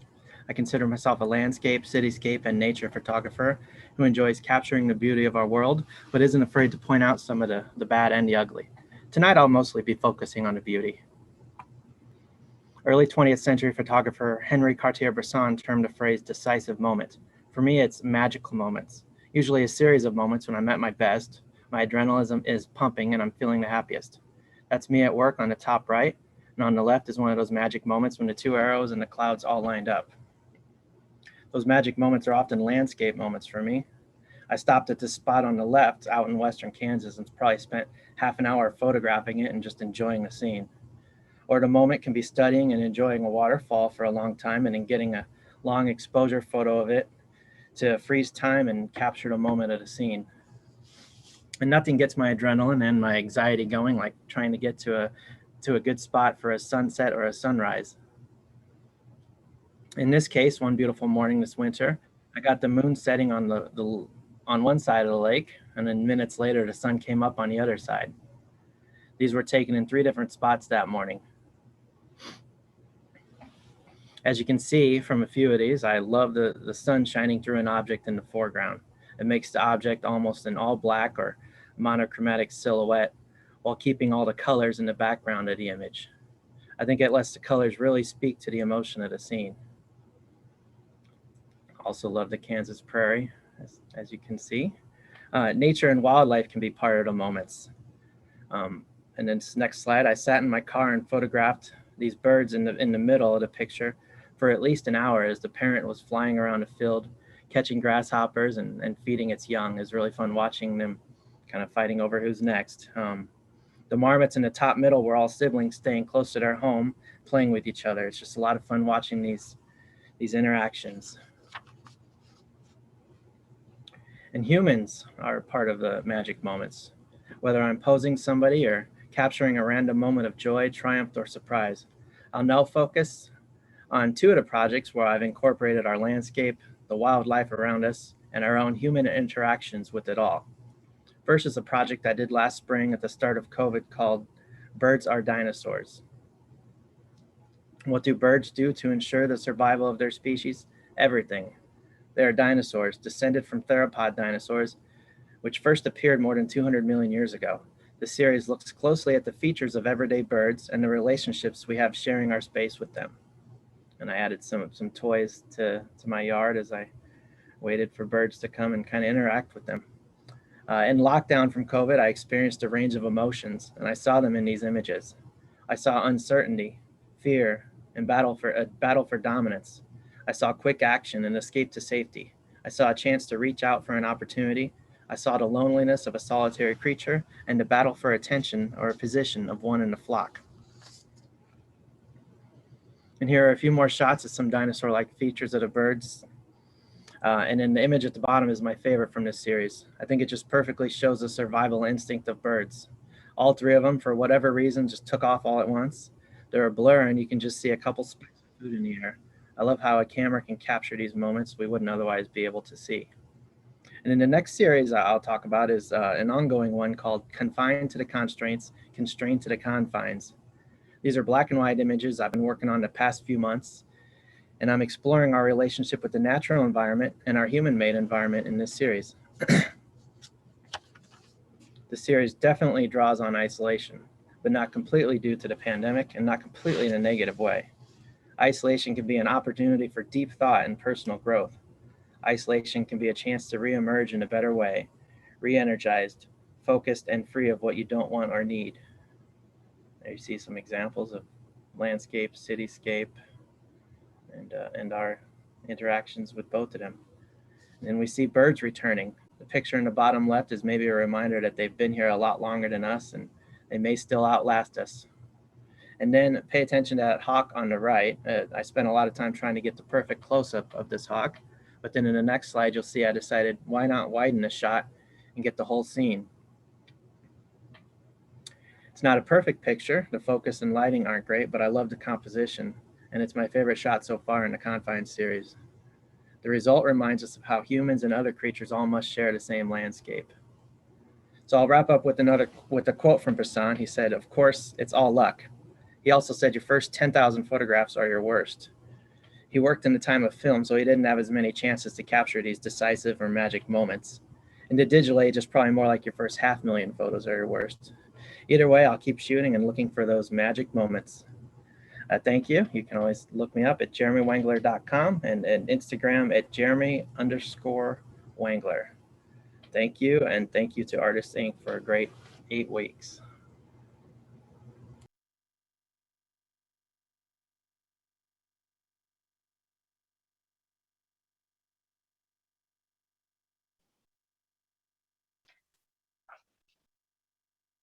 Hello, everyone. I'm Monette Mark, and it's been a real pleasure to work with Artists Inc. And I really appreciate having the opportunity to work with my fellow artists in this group. We've all come from diverse backgrounds and we've shared information with each other. We filled in the gaps in the knowledge where some of us didn't have them and some of us did. It was really great. And, everything that we talked about, everyone was so encouraging to everyone else. And that was really, I think, the backbone of this group. So let me introduce you to Benjamin Arnfield, Byron Ashley, Audrey Bosley, Erica Kajorley Gary, and Becky Waugh. And I really appreciate and thank you guys all the Artists Inc. folks. This has been just a really wonderful experience for me. And I hope that you all enjoy the work that you see, because I sure have.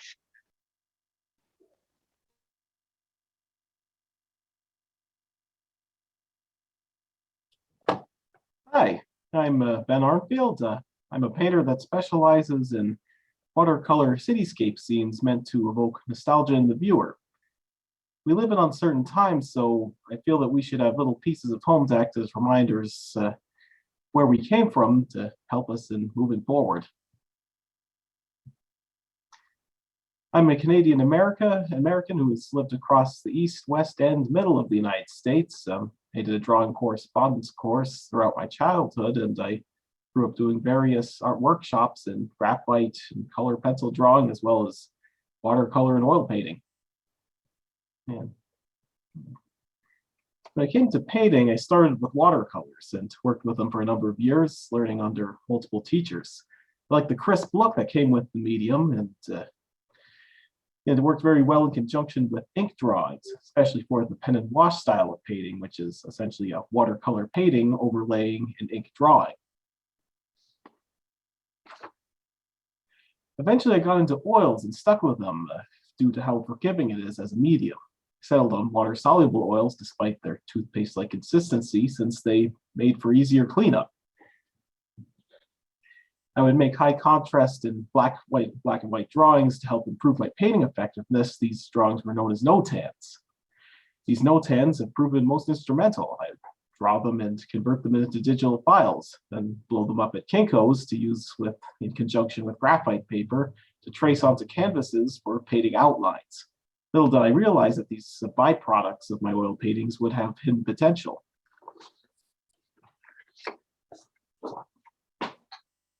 I eventually came to see these no-tans as a viable form of art in and of themselves. They seemed especially suited for colorizing, so I began experimenting with watercolor paint to make them into a type of the before-mentioned pen and wash style of pieces, though this would bring up new challenges. One of these challenges was getting these images onto watercolor paper. In searching for a solution, I happened across the printing process known as gichelé. It essentially sprays ink droplets onto paper for finer control over detail and color. But one of the more useful aspects of it was its ability to print on heavier paper than typical printing.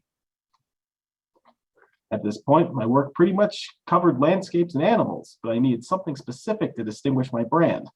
So after much consideration, I settled on cityscapes. They're like landscapes, but they resonate with people on a more emotional level due to how they're lived in.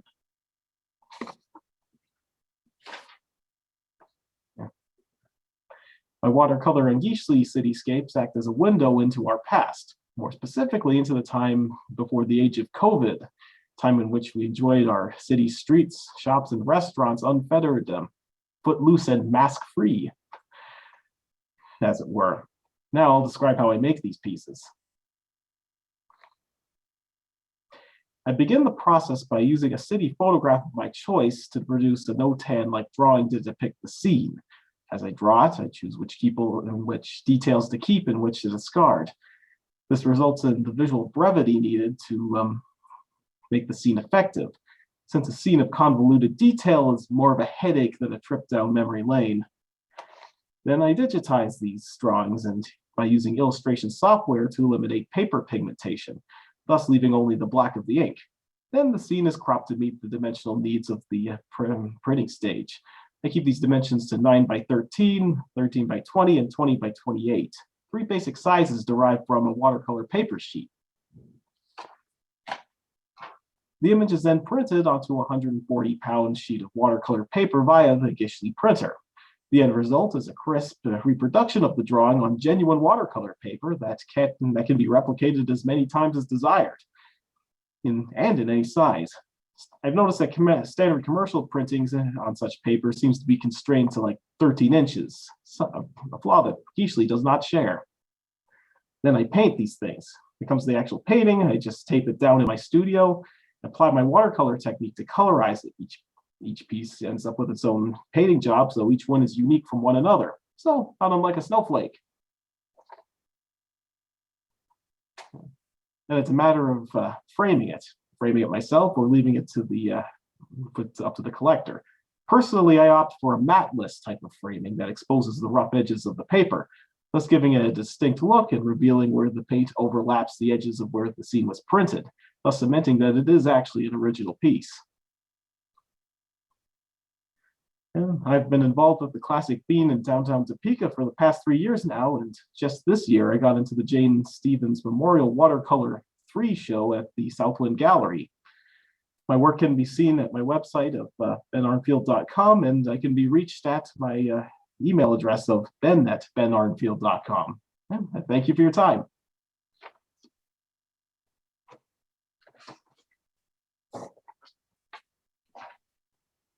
Hello, everyone. All the people I know watching. What's up? My name is Byron Ashley. I graduated from Kansas State University in 2019 with a BFA in printmaking. I've interned at Anderson Ranch Arts Center, Constellation Studios, and will be interning at Washington University and Flatbed Press later this year. I am an active member in the print community, attending SGCI conferences and participating in printmaking exhibitions, and was even featured in The Hand magazine, a printmaking publication. Prints are always created in multiples. When one set of prints are completed, they are known as an edition and are very lucrative because of the limited availability of the image. There are several different kinds of printmaking. The two I'm going to cover tonight are screen printing and intaglio. Intaglio involves scraping away at the surface of a copper plate with a needle that is then dipped into acid, etching the lines. Once completed, the plate is inked up and ran through a press. Etching gained prominence in the 1700s, due in part to Francisco Goya and Rembrandt. Screen printing involves pushing ink through a silk screen mesh with the use of a squeegee. This process was originally used as a strictly commercial mean, but was popularized as an art medium by pop artists like Andy Warhol and Roy Lichtenstein. I create mainly value drawings that consist of midtones, lights, and darks. I employ the cross-hatching technique, which is closely drawn parallel lines to create the illusion of depth. I will often blend my cross-hatchings together by use of a stump. The themes that occur in my work are the eccentricities of American culture, US politics, racism, identity politics, gun control, social commentary, and pop culture. In my work, I use vibrant and inviting colors, much like a poisonous frog, but these colors serve as a warning that something is not right. I choose antagonizing and feverish colors to evoke an emotional response. I will juxtapose surrealistic imagery with political and social commentary in order to make an abstract statement. I employ flat color and line in my artwork and will sometimes lend imagery from cartoons and comic books. My work preaches of damnation in a country that has its peaks and valleys of moral high ground, while being a shining beacon and a leader in the international community. America has committed its fair share of atrocities. American society is narcissistic, selfish, and obsessed with one's self-image. We value charisma and cosmetic appearance over morality and reason. My work aims to make scathing comments and biting criticisms to reveal issues that are often glanced over. The election of Emperor God Donald Trump inspired me to make art about US politics. As a man with no prior governing experience, Trump beat the odds and rose to the highest seat of power. And now I say it was a little gratifying to see Trump maim and dismantle the political status quo. What interests me the most is how his notoriety and public reach through television and Twitter was enough to overcome his several personal flaws. My work is critical of identity politics and the hostility that the two-party system unintentionally breeds. Having only two legitimate choices technically unites more people, but it creates a huge divide that causes us to see each other not as fellow citizens, but as enemies that have something to lose or gain. Notoriety and social status drives us to be better than one another as we constantly try and one-up each other. Artist Philip Guston's cartoon representation of Klansmen have been inspiring and fundamental in my works concerning racism. I see institutional racism as something that is often skimmed over or just completely ignored. Racism has no specific criteria, political affiliation. In this piece, Public on the left, I use irony to express the accessibility that racist people have in our society, that they can participate in public domain without fear of repercussion, like in the example, riding a bus. As long as racism is kept locked away where no one can see it, you can get away with it. In my piece, American Still Life on the right, I illustrate this concept, that you wouldn't suspect anything malicious just from looking at someone's appearance or what they have inside their house. You must look closer and get behind closed doors to see what truly dwells within. Once someone is comfortable in a private setting, and you begin to have an intimate conversation, that is when someone's true colors begin to show. If you would like to learn more about me or my work, visit my website, byronashleyart.com, or visit my Instagram page, @ByronAshleyPrints. You can also reach me by email, byronashley1@gmail.com. Cool.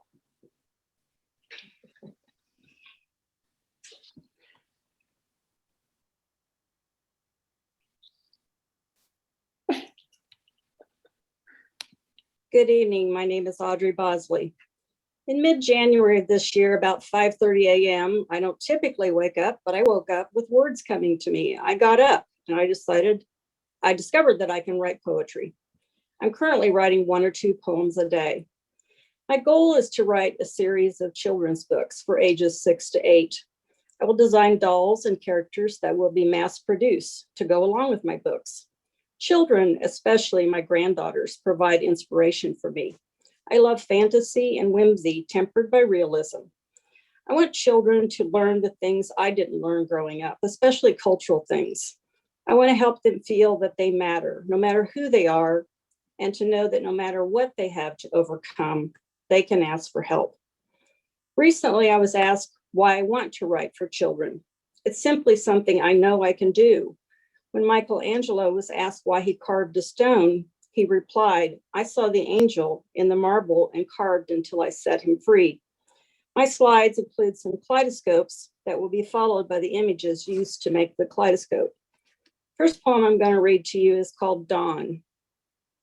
In the early morning dawn, I sit comfortably, brushing off the sleepiness, contemplating the day, planning for adventures, and being open to all that is. If I keep an open mind, I have no anticipation. I have no expectations. Whatever comes to me flows to me as it will. And I feel gratitude for my spirit, mind, and body. Good things come to me. Bad things happen to me. And I accept all that is with gratitude as I dance through this life. Second poem I'm going to read is called Zen. Everything has an essence. Every little thing is real. Every little thing has honor. Every little thing is meant to be. Why do we question the why? There is no why. There is only acceptance of the essence of all things. I was asked to submit a 50-word excerpt to Artist Inc., and here's what I came up with. In 2021, I chose the word adventure as my word for the year. I say, set your intentions well and watch your dreams unfold. Recently, I learned that the biggest myth is to say, I'll believe it when I see it. I now say, I believe it and I'll see it. This next poem I titled, Show Me the Way to Go Home. Growing up in Northwest Kansas on a farm, we would go shopping in a nearby county, a little bigger town. On the way back, my dad, being a farmer, liked to roam through the countryside to see the fields. My mother would say, Ed, do you know where you are? And so he would sing this song, but this is the poem I came up with.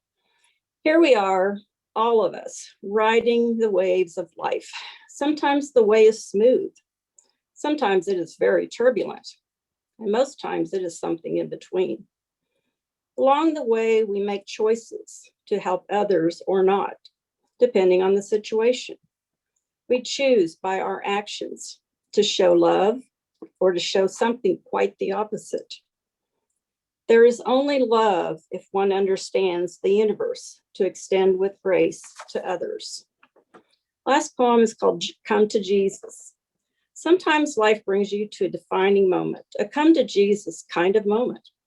You stop cold in your tracks and take note of what is being revealed, the aha moments. You think of what you want to do differently. You weep thinking of what opportunities you lost and vow to change those things from that moment forward.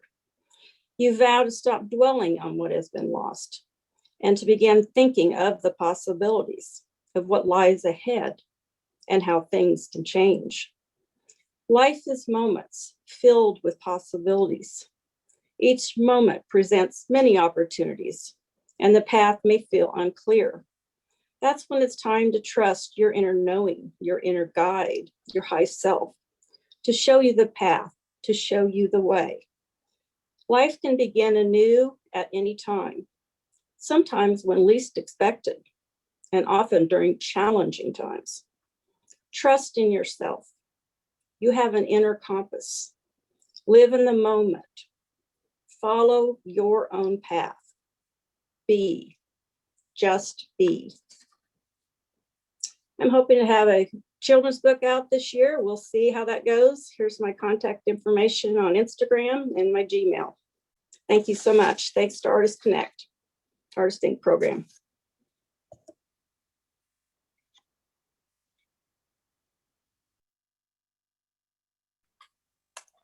Hi. My name is Erica Jorley Geary. I am an artist living and working in Lawrence, Kansas. I am delighted to be with you this evening. My presentation includes examples of 5 ongoing series of my body of work. My art is a record of my personal journey. When I graduated from college, I was focused on my escape. I moved to Austin, Texas, where I worked successfully in my field. In the spring of 2008, I returned to Kansas to marry my husband and raise our family. This is when my most important work began.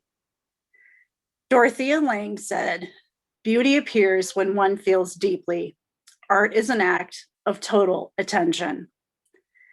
I long for the nostalgia of my childhood, riding in cool cars with the warm breeze blowing through my hair, watching my mother and grandmother dressed to the nines dance the night away. I use vintage cars and clothing in my photographs to capture the elusive and distant past. I am attracted to intelligence, resilience, and the innate power of women. I know their outer beauty is a reflection of their inner being. Sometimes they forget their brilliance and need to be reminded of their truth.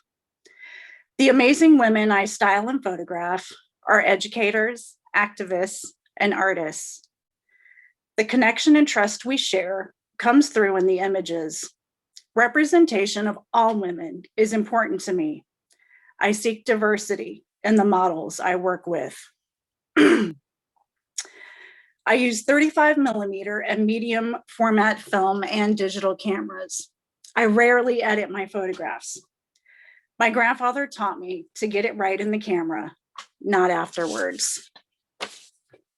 There is a magical mystery to images captured on film. I love working in the darkroom. My African-inspired paintings are influenced by my desire to create textile designs. I love strong geometric patterns and bright, vivid colors. This work allows me to express the fun, joyful side of my personality. My family tree paintings are not premeditated. I begin working and the forms take shape. When each tree is completed, whatever or whoever was waiting in the shadows of my unconscious mind appears. Everyone sees something different, but the messages are clear to me. Art is more than pretty pictures on a wall. It has the power to heal and transform. My self-development feeds directly into my creative process. As I evolve, so does my work. Unpacking the emotional baggage I furiously stuffed long ago. Art helps me dig deeper, excavating the hurt and pain from the past. It allows me to sublimate repressed trauma and release it. As I shed the heavy, unwanted layers of anger and self-defense mechanisms, my freedom grows nearer and my light shines brighter. As the old stuff rises to the surface and floats away, I feel better and better. I serve on the board of the Lawrence Percolator. In the spring of 2019, an artist came to us with an exhibition proposal. I agreed to curate a show to raise awareness about domestic violence. I sent out a call for entries and received 2 responses. I decided I would fight through my fear and created work of my own. The show focused on survivors of domestic violence and the lingering post-traumatic stress disorder they suffer as a result. It was an important and emotive exhibit, raw and powerful. It showcased the real deal instead of hiding it in the basement. My traumatisma body of work screams, devoid of sound, to take notice. It begs us to examine and deal with this public health crisis. The World Health Organization reported in March of 2021, 1 in 3 women worldwide will experience violence against them in their lifetimes. COVID-19 has exacerbated this tragedy. In order to break the abuse cycle, it is absolutely necessary to take care of the abused and the abuser. We must be willing to have tough conversations in order to do the work. The equation needs to be understood in order to solve the problem. And I intend to be a force in that effort. Thank you, everyone. Thank you, Artist Inc.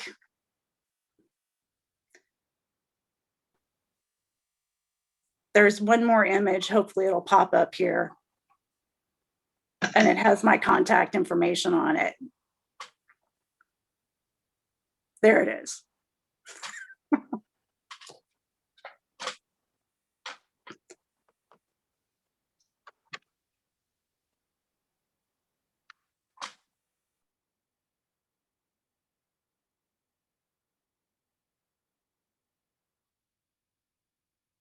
Hello, my name is Becky Waugh. I work primarily in acrylic on canvas. I portray the world through my eyes, and I experiment with a variety of styles and techniques.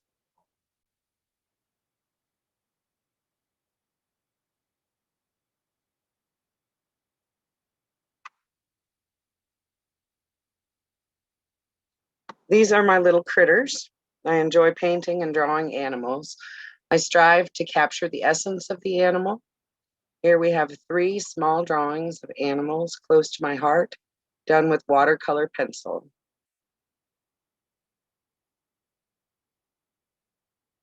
Viewing artwork is viewing the world through the artist's eyes.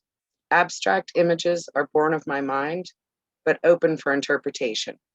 For example, the piece to the left was painted to represent rain on a window, but the vast majority of viewers see sperm. My process in creating abstract work is primarily experimental and layered. This fox is an example of one of my stylized animal images. I embellish the natural form of the creature with patterns and shapes that encapsulate the spirit of the animal. In this case, warm colors create an elegant flowing pattern that is representative of the fox's regal nature.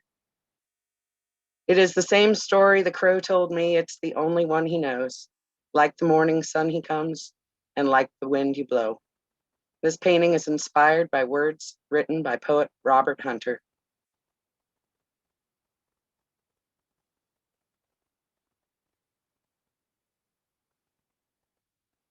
Soulmates, a human term. This pair walks the earth together. Each one has the strength to overcome threats alone, but it is the bond between the two that elevates their individual experience. This is true of wolves in nature. A lone wolf is a sad creature that has been banished from the pack, and the beauty is in the connection. Beauty, nature, and diversity. Pastel colors against a dark sea create the illusion of light refracted through the transparent body of this jellyfish. It is a form that is as foreign to us as the deep, dark habitat of the sea, and it begs the question, what other beauties exist out of sight? To me, it is all about the connection, a connection between two souls, a connection to nature, the earth and sky, a celestial connection. Vivid colors and dramatic lighting help create a moment of bliss, a temporary utopia to be cherished, a quiet moment. The girl in this image longs for love and has kindness to share in a cold world. There's a weary sadness in the face of the pencil-drawn character as she stands alone.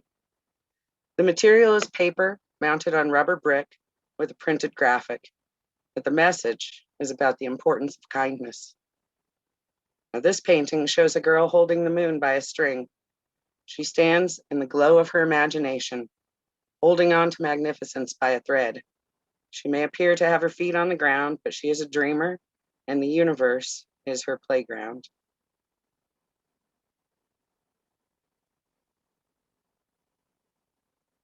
This is Jennifer, my muse. This black and white painting reflects the calm beauty and confidence of the subject.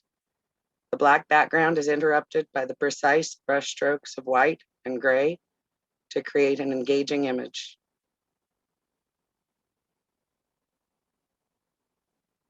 The dramatic low lighting literally highlights the curve of the female nude.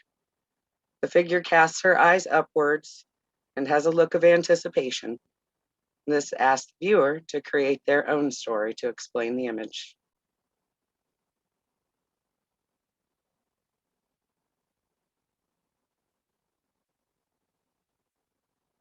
With steely hair and steely eyes, she'll steal your heart, she'll steal your life, she'll steal you in the dark of night. I call this painting Thirsty, and the character first appeared in a dream. The following day, I felt compelled to paint her.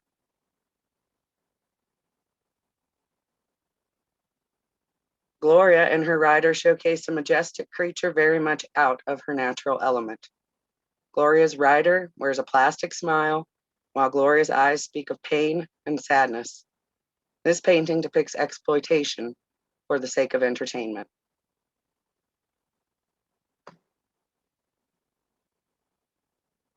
Roller Girl began as a figure study. The character was born out of a basic figure drawing, bit at a time. The expression on her face, the body art, the attire. Roller Girl burst forth from the canvas a force to be reckoned with, or to be loved, your choice. And finally, Legend. It's a commentary on the phenomenon known as celebrity. Thank you. If you would like to see more of my artwork, please visit me on Facebook or shoot me an email. And thank you, Artist Inc.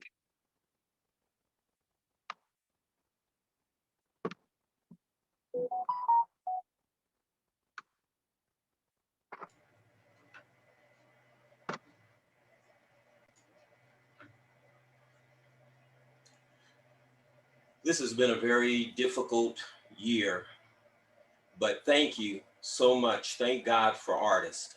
Artists have given us something to fill the days, music to listen to, and entertainment to pass the time, and something that allows us to reflect on ourselves and to realize just how much we can contribute to the quality of what we experience each day. Also, thank you to Artist Inc. for taking the time to put a program like this together for so many very talented individuals. Some of those individuals I got a chance to work with at the nexus of their career. I like to refer to them as the Nexus Group. Those individuals were Katie and Liza and Xavier and Dane and Peter, all at that point in their lives and careers where they're about to really take off and do some amazing things. I'd say keep an eye on this group.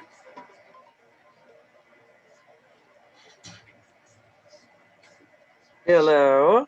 You did great. Did I do good? Yay.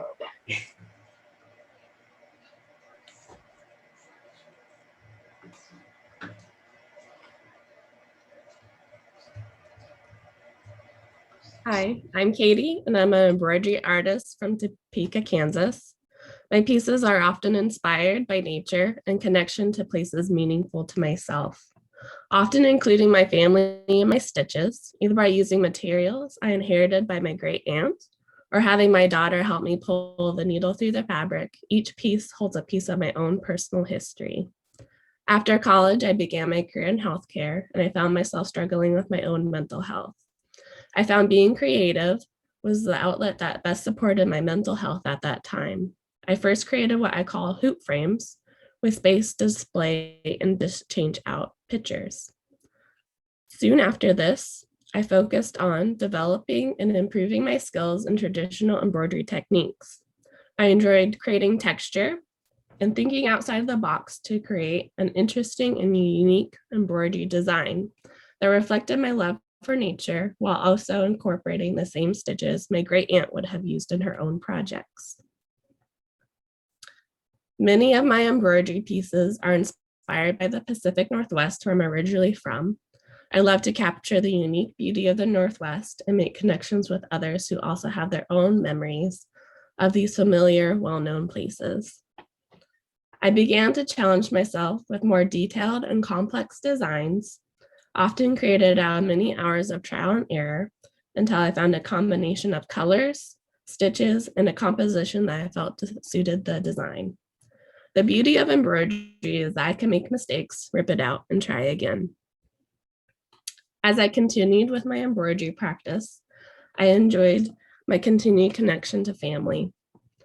Often my nieces and nephews would help me while I stitched my more intricate designs, providing their own unique touch to the pieces, and I continue to pass down the love of creating, just as my ancestors did for me.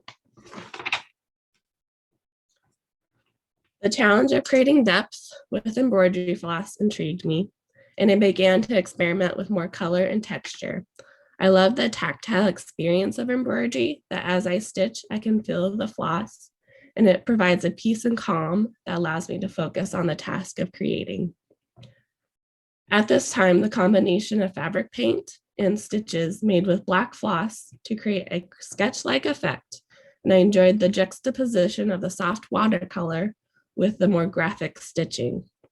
I like the experience of the colors, for the colors to blend and bleed into the fabric freely, and then create a design with the stitches that form something familiar and more structured. The process of creating an embroidery begins with a sketch. I use pens that disappear with heat so that I can draw directly on the fabric. And as always, a lot of trial and error comes with my designs. And as I stitch, I often step back and try to identify what needs to change so that the idea I have in my head can be translated to the fabric. Grading each piece varies in how much time it takes depending on the intricacies of the design. Although my more detailed designs tend to frustrate me the most with the time and frequent need to rip out stitches, I get more out of the process, whether I develop my skills as an artist or I learn more about what it means to be patient and vulnerable in my work. Since 2013, my work has evolved and I've looked forward to continue to improve my skills as an artist. And I hope I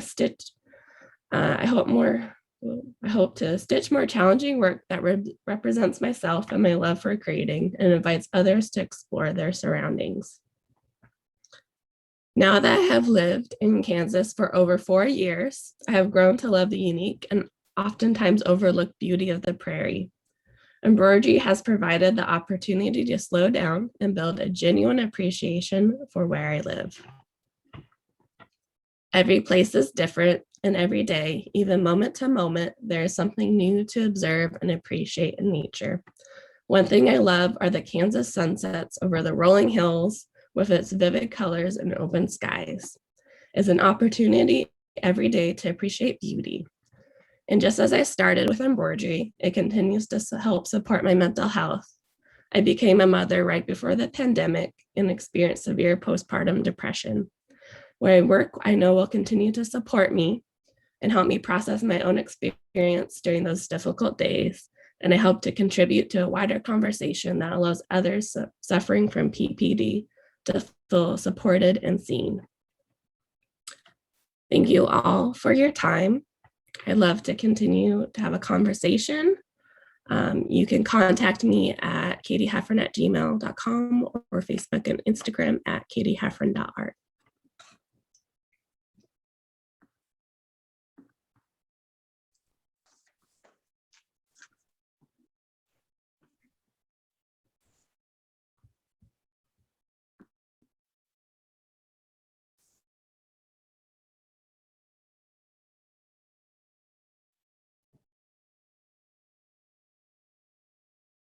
Hello, my name is Liza McKinnon, and I'm a mixed media artist. I have always drawn and painted, and at different times focused specifically on collage, letterpress, and printmaking. Nothing, however, has ever captivated me for so long as the dress sculptures I now make. I obsessively drew fancy historical dresses from a very young age, and as a teenager lived a nostalgic and romantic fantasy life. I spent my weekends watching black and white movies and listening to mixed tapes of the 30s and 40s. I honestly believe the best way to attract a date was to gaze thoughtfully in the opposite direction. Bonus points for an elegant neck. The thing is even as I lived this black and white fantasy, this was the 1970s and the women's lib movement. We are all complicated people. My evolution as an artist was forged in that sweet spot between pretty things and the fight for justice and equity. In 2011, I joined a Dress a Month challenge where I played with new mediums and dove deep into details. Tiny dots, beads, my first map dress, paper dolls, and 3D sculpture were just a few of the directions I explored. In 2012, I challenged myself to a dress a day and went in many more directions. I made dresses with image transfer, lino cut printing, silk screen, colored pencil, mosaics, tiny origami dresses, pen and ink, colored pencil, collage, gouache, acrylic, pastels, and mono printing. I made dresses on maps, on book pages and ledger paper. I made robot dresses, animals in dresses, dresses with wings, and of course, more Boston Terriers in dresses. In 2013 and 14, I began to work larger and more in 3 dimensions. I created a Regency era dress from maps and pages of Pride and Prejudice, as well as a set of 6 life-size mannequins and various other large-scale mixed media dress pieces. In 2014, I was home from work in dark days, taking care of my child post-surgery. It was then I learned about the incredible healing power of detailed art making. Concentrating on the details of this Marie Antoinette let them eat cake on $25 a day, gave me solace from my worries over my kiddo. The next large-scale piece was a 3-foot-tall papier-mâché heart made with pages of the DSM-4 that I dedicated to Bert Nash. I did not normally talk much about my depression and treatment. However, choosing to make this piece and being interviewed for the paper helped me integrate my whole self as an artist. Recognizing the power of art to soothe my mind has been the key to my ongoing happiness and creating a life worth living. I found the more details I used, the better I felt. There's nothing quite like getting into the art zone with hundreds of flowers, mini books, curlicues, or lots of surface decoration. To ensure mental equilibrium, I purposely plan my life around making art, setting concrete goals with shows and presentations, thereby ensuring I always have complicated works in progress. To create these 3-dimensional half-scale historic dresses that can sometimes take weeks to create, I have to be a historian, a dress pattern maker, a fabricator, a painter, a seamstress, and as always, an expert in adhesion. The materials that go into these dresses are integral to the messages and individuals I'm presenting. This Marie Antoinette is made from US tax forms and $1 bills. The Horsewoman of the Apocalypse War is made with famous battle maps, photos of refugees, and currency from around the world. Frida Kahlo is made from maps of Mexico and pages of Karl Marx's Communist Manifesto. Although I still have many 3D dresses percolating in my mind, I've recently started making life-size toddler dresses out of maps. These relatively quick projects give me the opportunity to indulge my new passion for embroidery on paper.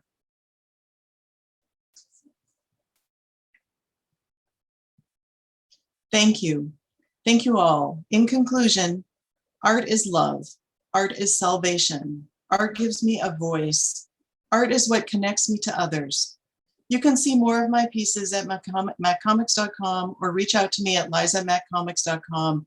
And I post all of my process work on Instagram and Facebook. Thank you.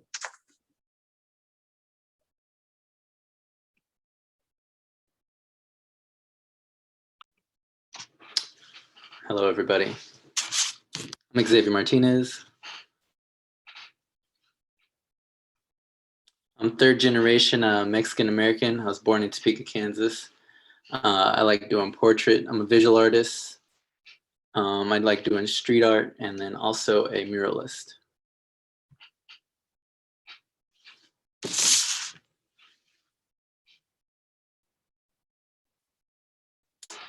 Art to me is where ideas, feelings, and life come together.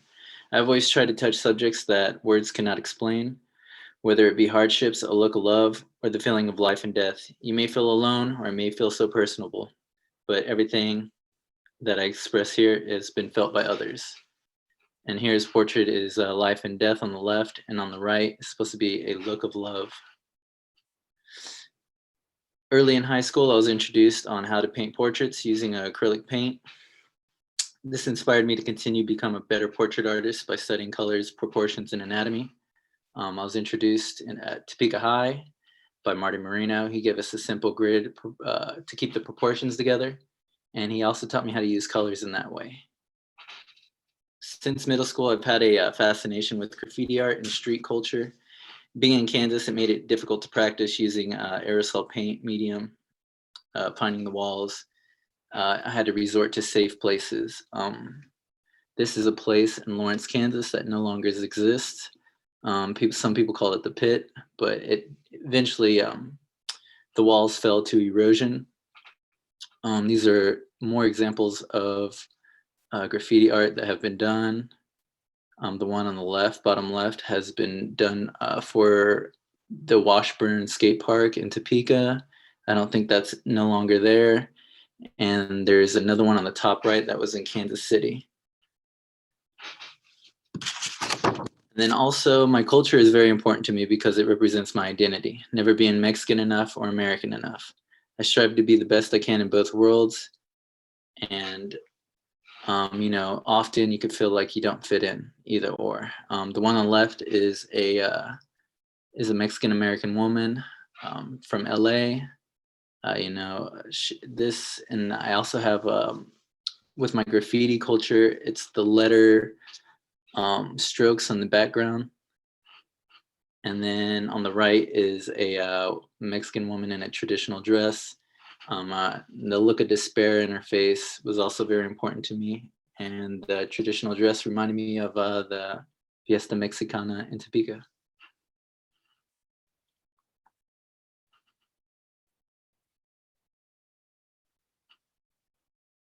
Here are some more. I always like to depict them looking sad because that can be part of Chicano culture. Never feeling like you can fit in, kind of feeling like a loner. On the left, both of these are two women from LA as well. The one on the left, she has clown makeup on. That's also a very common thing in Chicano culture. And there's some more art that I did. The one on the very left is my representation of the Kansas flag. You got the purple sunflower, or the purple mountains in the background. You got the sunflowers in his eyes and all the stars and the wheat. And then the heart and the arrow is a play on Mexican culture.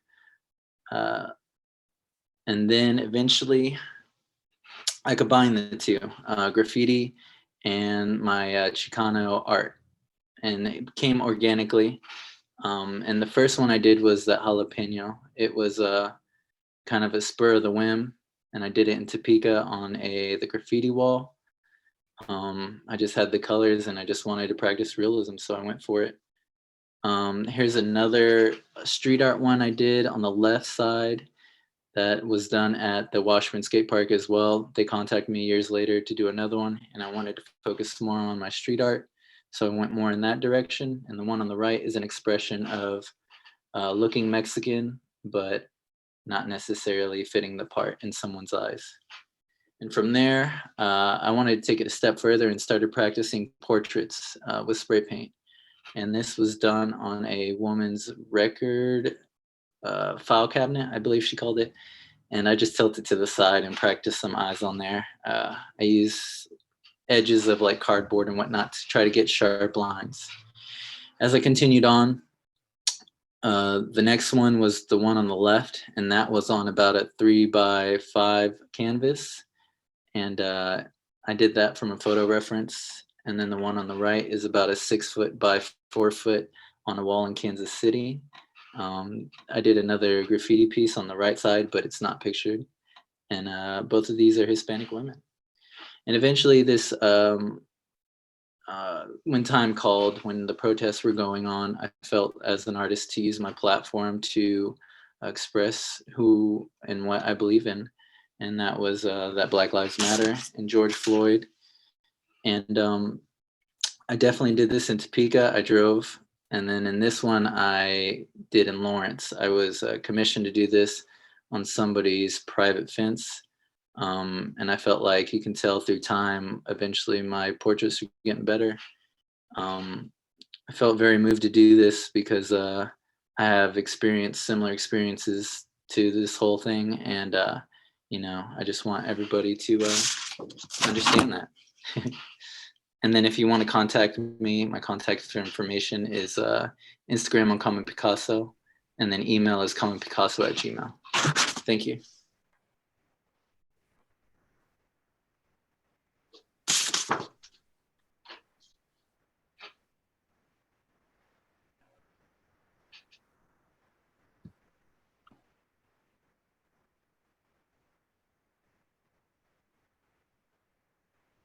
The Infinite Dabbler, the untold true story of Dana Shobe.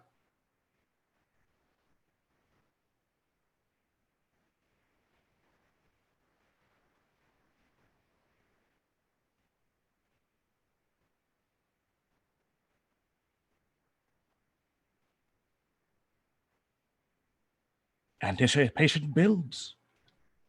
Artist, entertainer, writer, comedian, pop culture, a dabbler in many, but a master of none. For decades, scholars have argued what in question, Who is Dana Brandon Kier Shobe? I doubt that we'll ever know the answer in our lifetime, and frankly, I don't care. All I know is he was my best friend.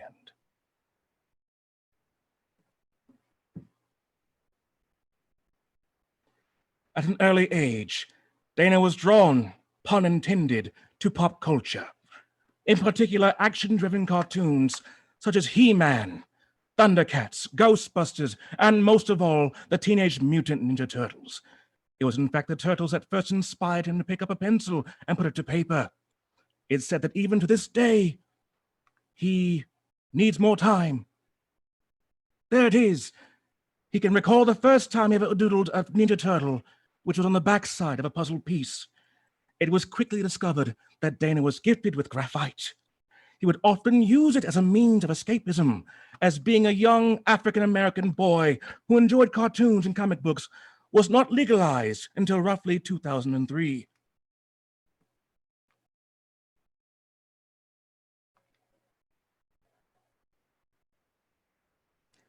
His love for drawing turtles was integral for developing his skills and style, combining influences from American comic books and Japanese animation.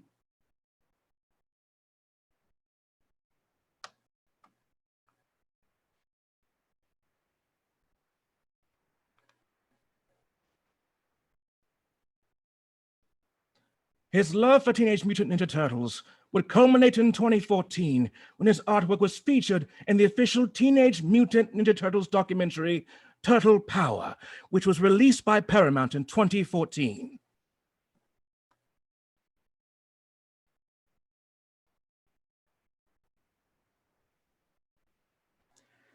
Dana was mostly inspired to create artwork featuring some of his favorite characters, which he felt would only exist if he created it himself.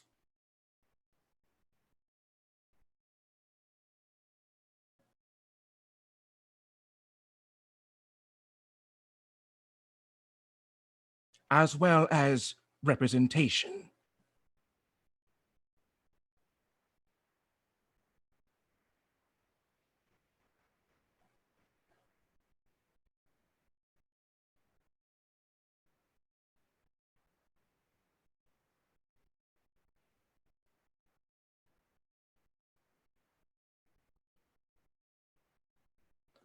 Some people say that Dana Shobe had ambitions of becoming a professional wrestler, and he took acting classes in high school so that he would become a better wrestler. It was there that he fell in love with the craft of acting, which is a feeling The Rock knows a thing or two about. The only other thing The Rock knows for sure is that Dana Shobe is his best friend. Though he participated in theater camps and workshops, he wouldn't discover his love or passion for acting until high school. His love for the craft was all-consuming, and it retains its grasp on him to this day. In 2011, he found his second home at Topeka Civic Theater, making his debut as Stephen Hubble in Tennessee Williams' A Streetcar Named Desire. Dana fell desperately in love with theater. Unsubstantiated reports claim that he actually lives in the ceiling. However, no viable proof of this has ever been found.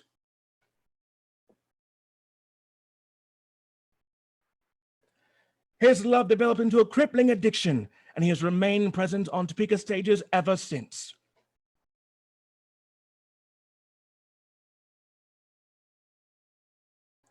Acting would lead Dana to discover a general love for being an entertainer. He'd go on to MC several local events, perform annually as the villainous Harvey Green in Dale Easton's The Drunkard, a vaudeville melodrama, and the longest-running play in Topeka history. And in 2014, he would begin to perform with the Laugh Lines improvisational comedy troupe and Topeka Civic Theater's premier improv troupe. He has appeared in a number of independent feature films, notably as Kicker Billy Wilde in Steve Balderson's soap opera horror film, Helltown. But his pride and joy would arrive in the form of Lucky Us, a web series in which he wrote, directed, and starred in.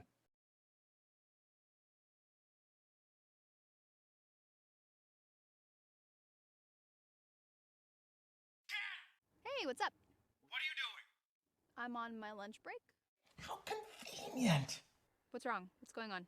I've been doing battle with this huge fucking smart spider for like 2 hours. Are you padded up and in the bathroom again? No. Inspired by their real life.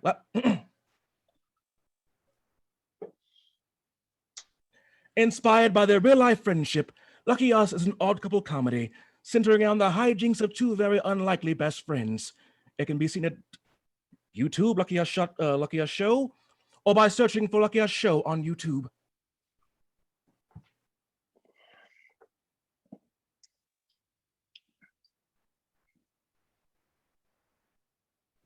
Who is Dana Show?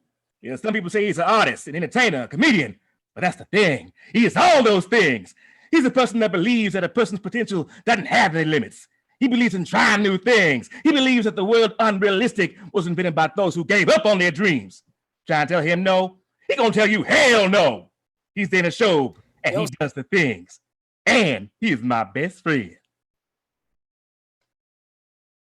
Yo, what's up, guys? It's your boy Walter Emmanuel Jones, also known as Zach, the original Black Ranger. And listen, I'm excited because I'm going to be working on this new project called Black. It is a film by Dana Shobe, and it is a socially conscious Power Rangers fan film, unlike anything you guys have seen before. So keep a lookout, guys. It's coming up. Thanks, guys.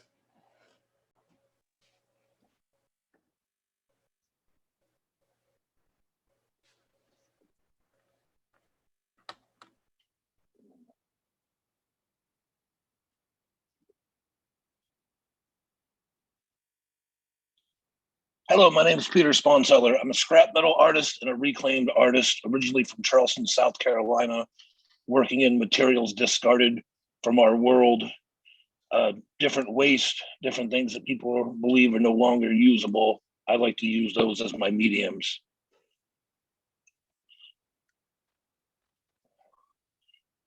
In 2018, I decided to take the scariest choice of my life and open up the Clover Gear Studio and Gallery in the Noto Arts Districts of Kansas. It was a big jump for an artist working in the district for nearly 10 years to just decide to go brick and mortar, but it was one of the greatest things I've ever chosen to do in my life. Doing so, I was able to work with the Gilbert Foundation, and we co-founded the Arc of Hope, which is a free veterans art program where veterans get to come and work with me and to create things out of their minds to be able to take a piece of art home for themselves.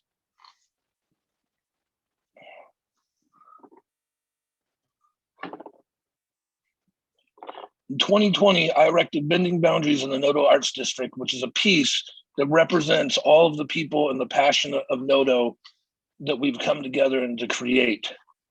I wanted to do so in the fact to show people that you can take an old rundown district and turn it into an arts mecca. In doing so, I did more public arts for them, where I erected Hold Your Own, which is on the left, which speaks about the social society right now, blindly fighting to get our way of life back, to the Noto Squawker on the right, which was just a piece that was just to show that animals could always be in any part of society. In 2019, I worked with the Topeka Zoo and we did the Roar and Pour program where I got to work with the Pride of Lions. And as far as I know, I'm the first metal artist to ever do so, taking a beer keg that they were able to play with over the course of a week, covered in fish and cat food and you name it, and they beat it around. I started playing with shadow casting lamps years ago, where sometimes it's about the actual shadows, not about the actual piece of art when you look at it at first, changing a room into something completely different from what it used to be.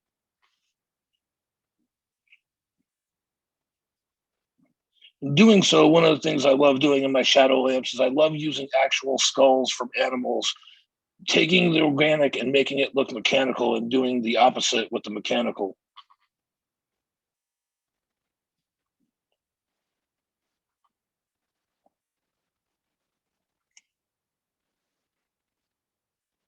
One thing I really like to do is I like to find things from nature. So I like to take insects or fish or anything that I may find and try to capture it in movement. So whenever I make anything, it's very important to show some form of movement, even if it's just stagnant about the pounce.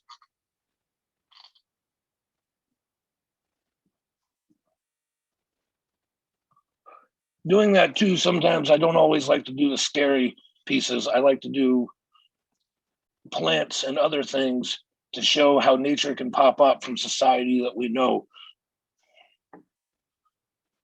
In doing so, I like to find inspiration in the curves and the sway of the leaves and also in the stems.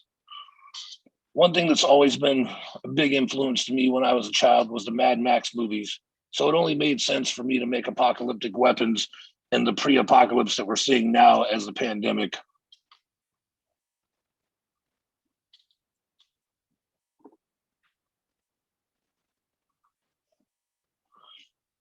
I wanted to include this slide because people always ask me how my work goes from beginning to end.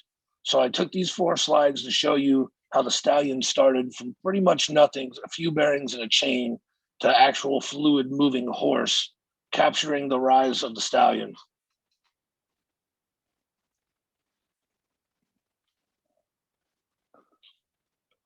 One important thing, like I said, is I always have to capture movement in my work, especially in my animals. So it's really important that they have a sense of life in them and movement, even when they're just sitting on a table or maybe on a shelf.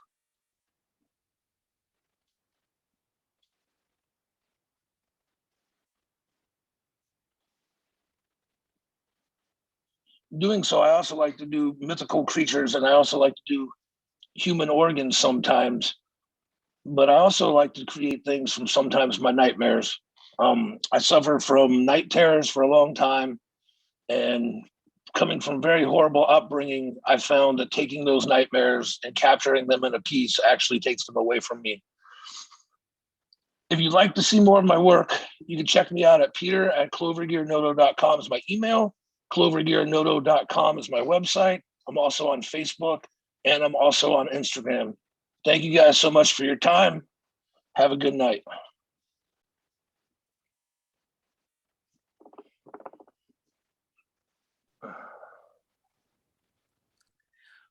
Well, everyone out there in here, you artists, the Artist Inc. Topeka cohort, you all just, for those of you who know me, know that I don't get speechless very often. You all are amazing. And it's so cool. I've been looking at these slides for a week now, and I would have never guessed that but I didn't get to see the words. And it's so incredible to see your work illustrated with your words and to get to have this experience with all of you. So thank you to all of you who participated in this, to you artists, you inspiration, you rabble rousers, to the facilitators, to Artists Inc., to the Mid-America Arts Alliance. We've posted a link to this Zoom room that we're standing in or sitting in or in our living rooms in on the Facebook event as well as in Boxcast. So if you're out there watching and you would like to join us in Zoom, then come on over. Thank you to everyone out there who watched. You can find more about Artist Inc. at artstopeka.org. We'll be running another one of these programs at the end of 2020, in the fall of 2022. So if you're an artist and you're out there watching, I hope you'll join us for the next round. Hang in there, everybody, and I'll see you soon.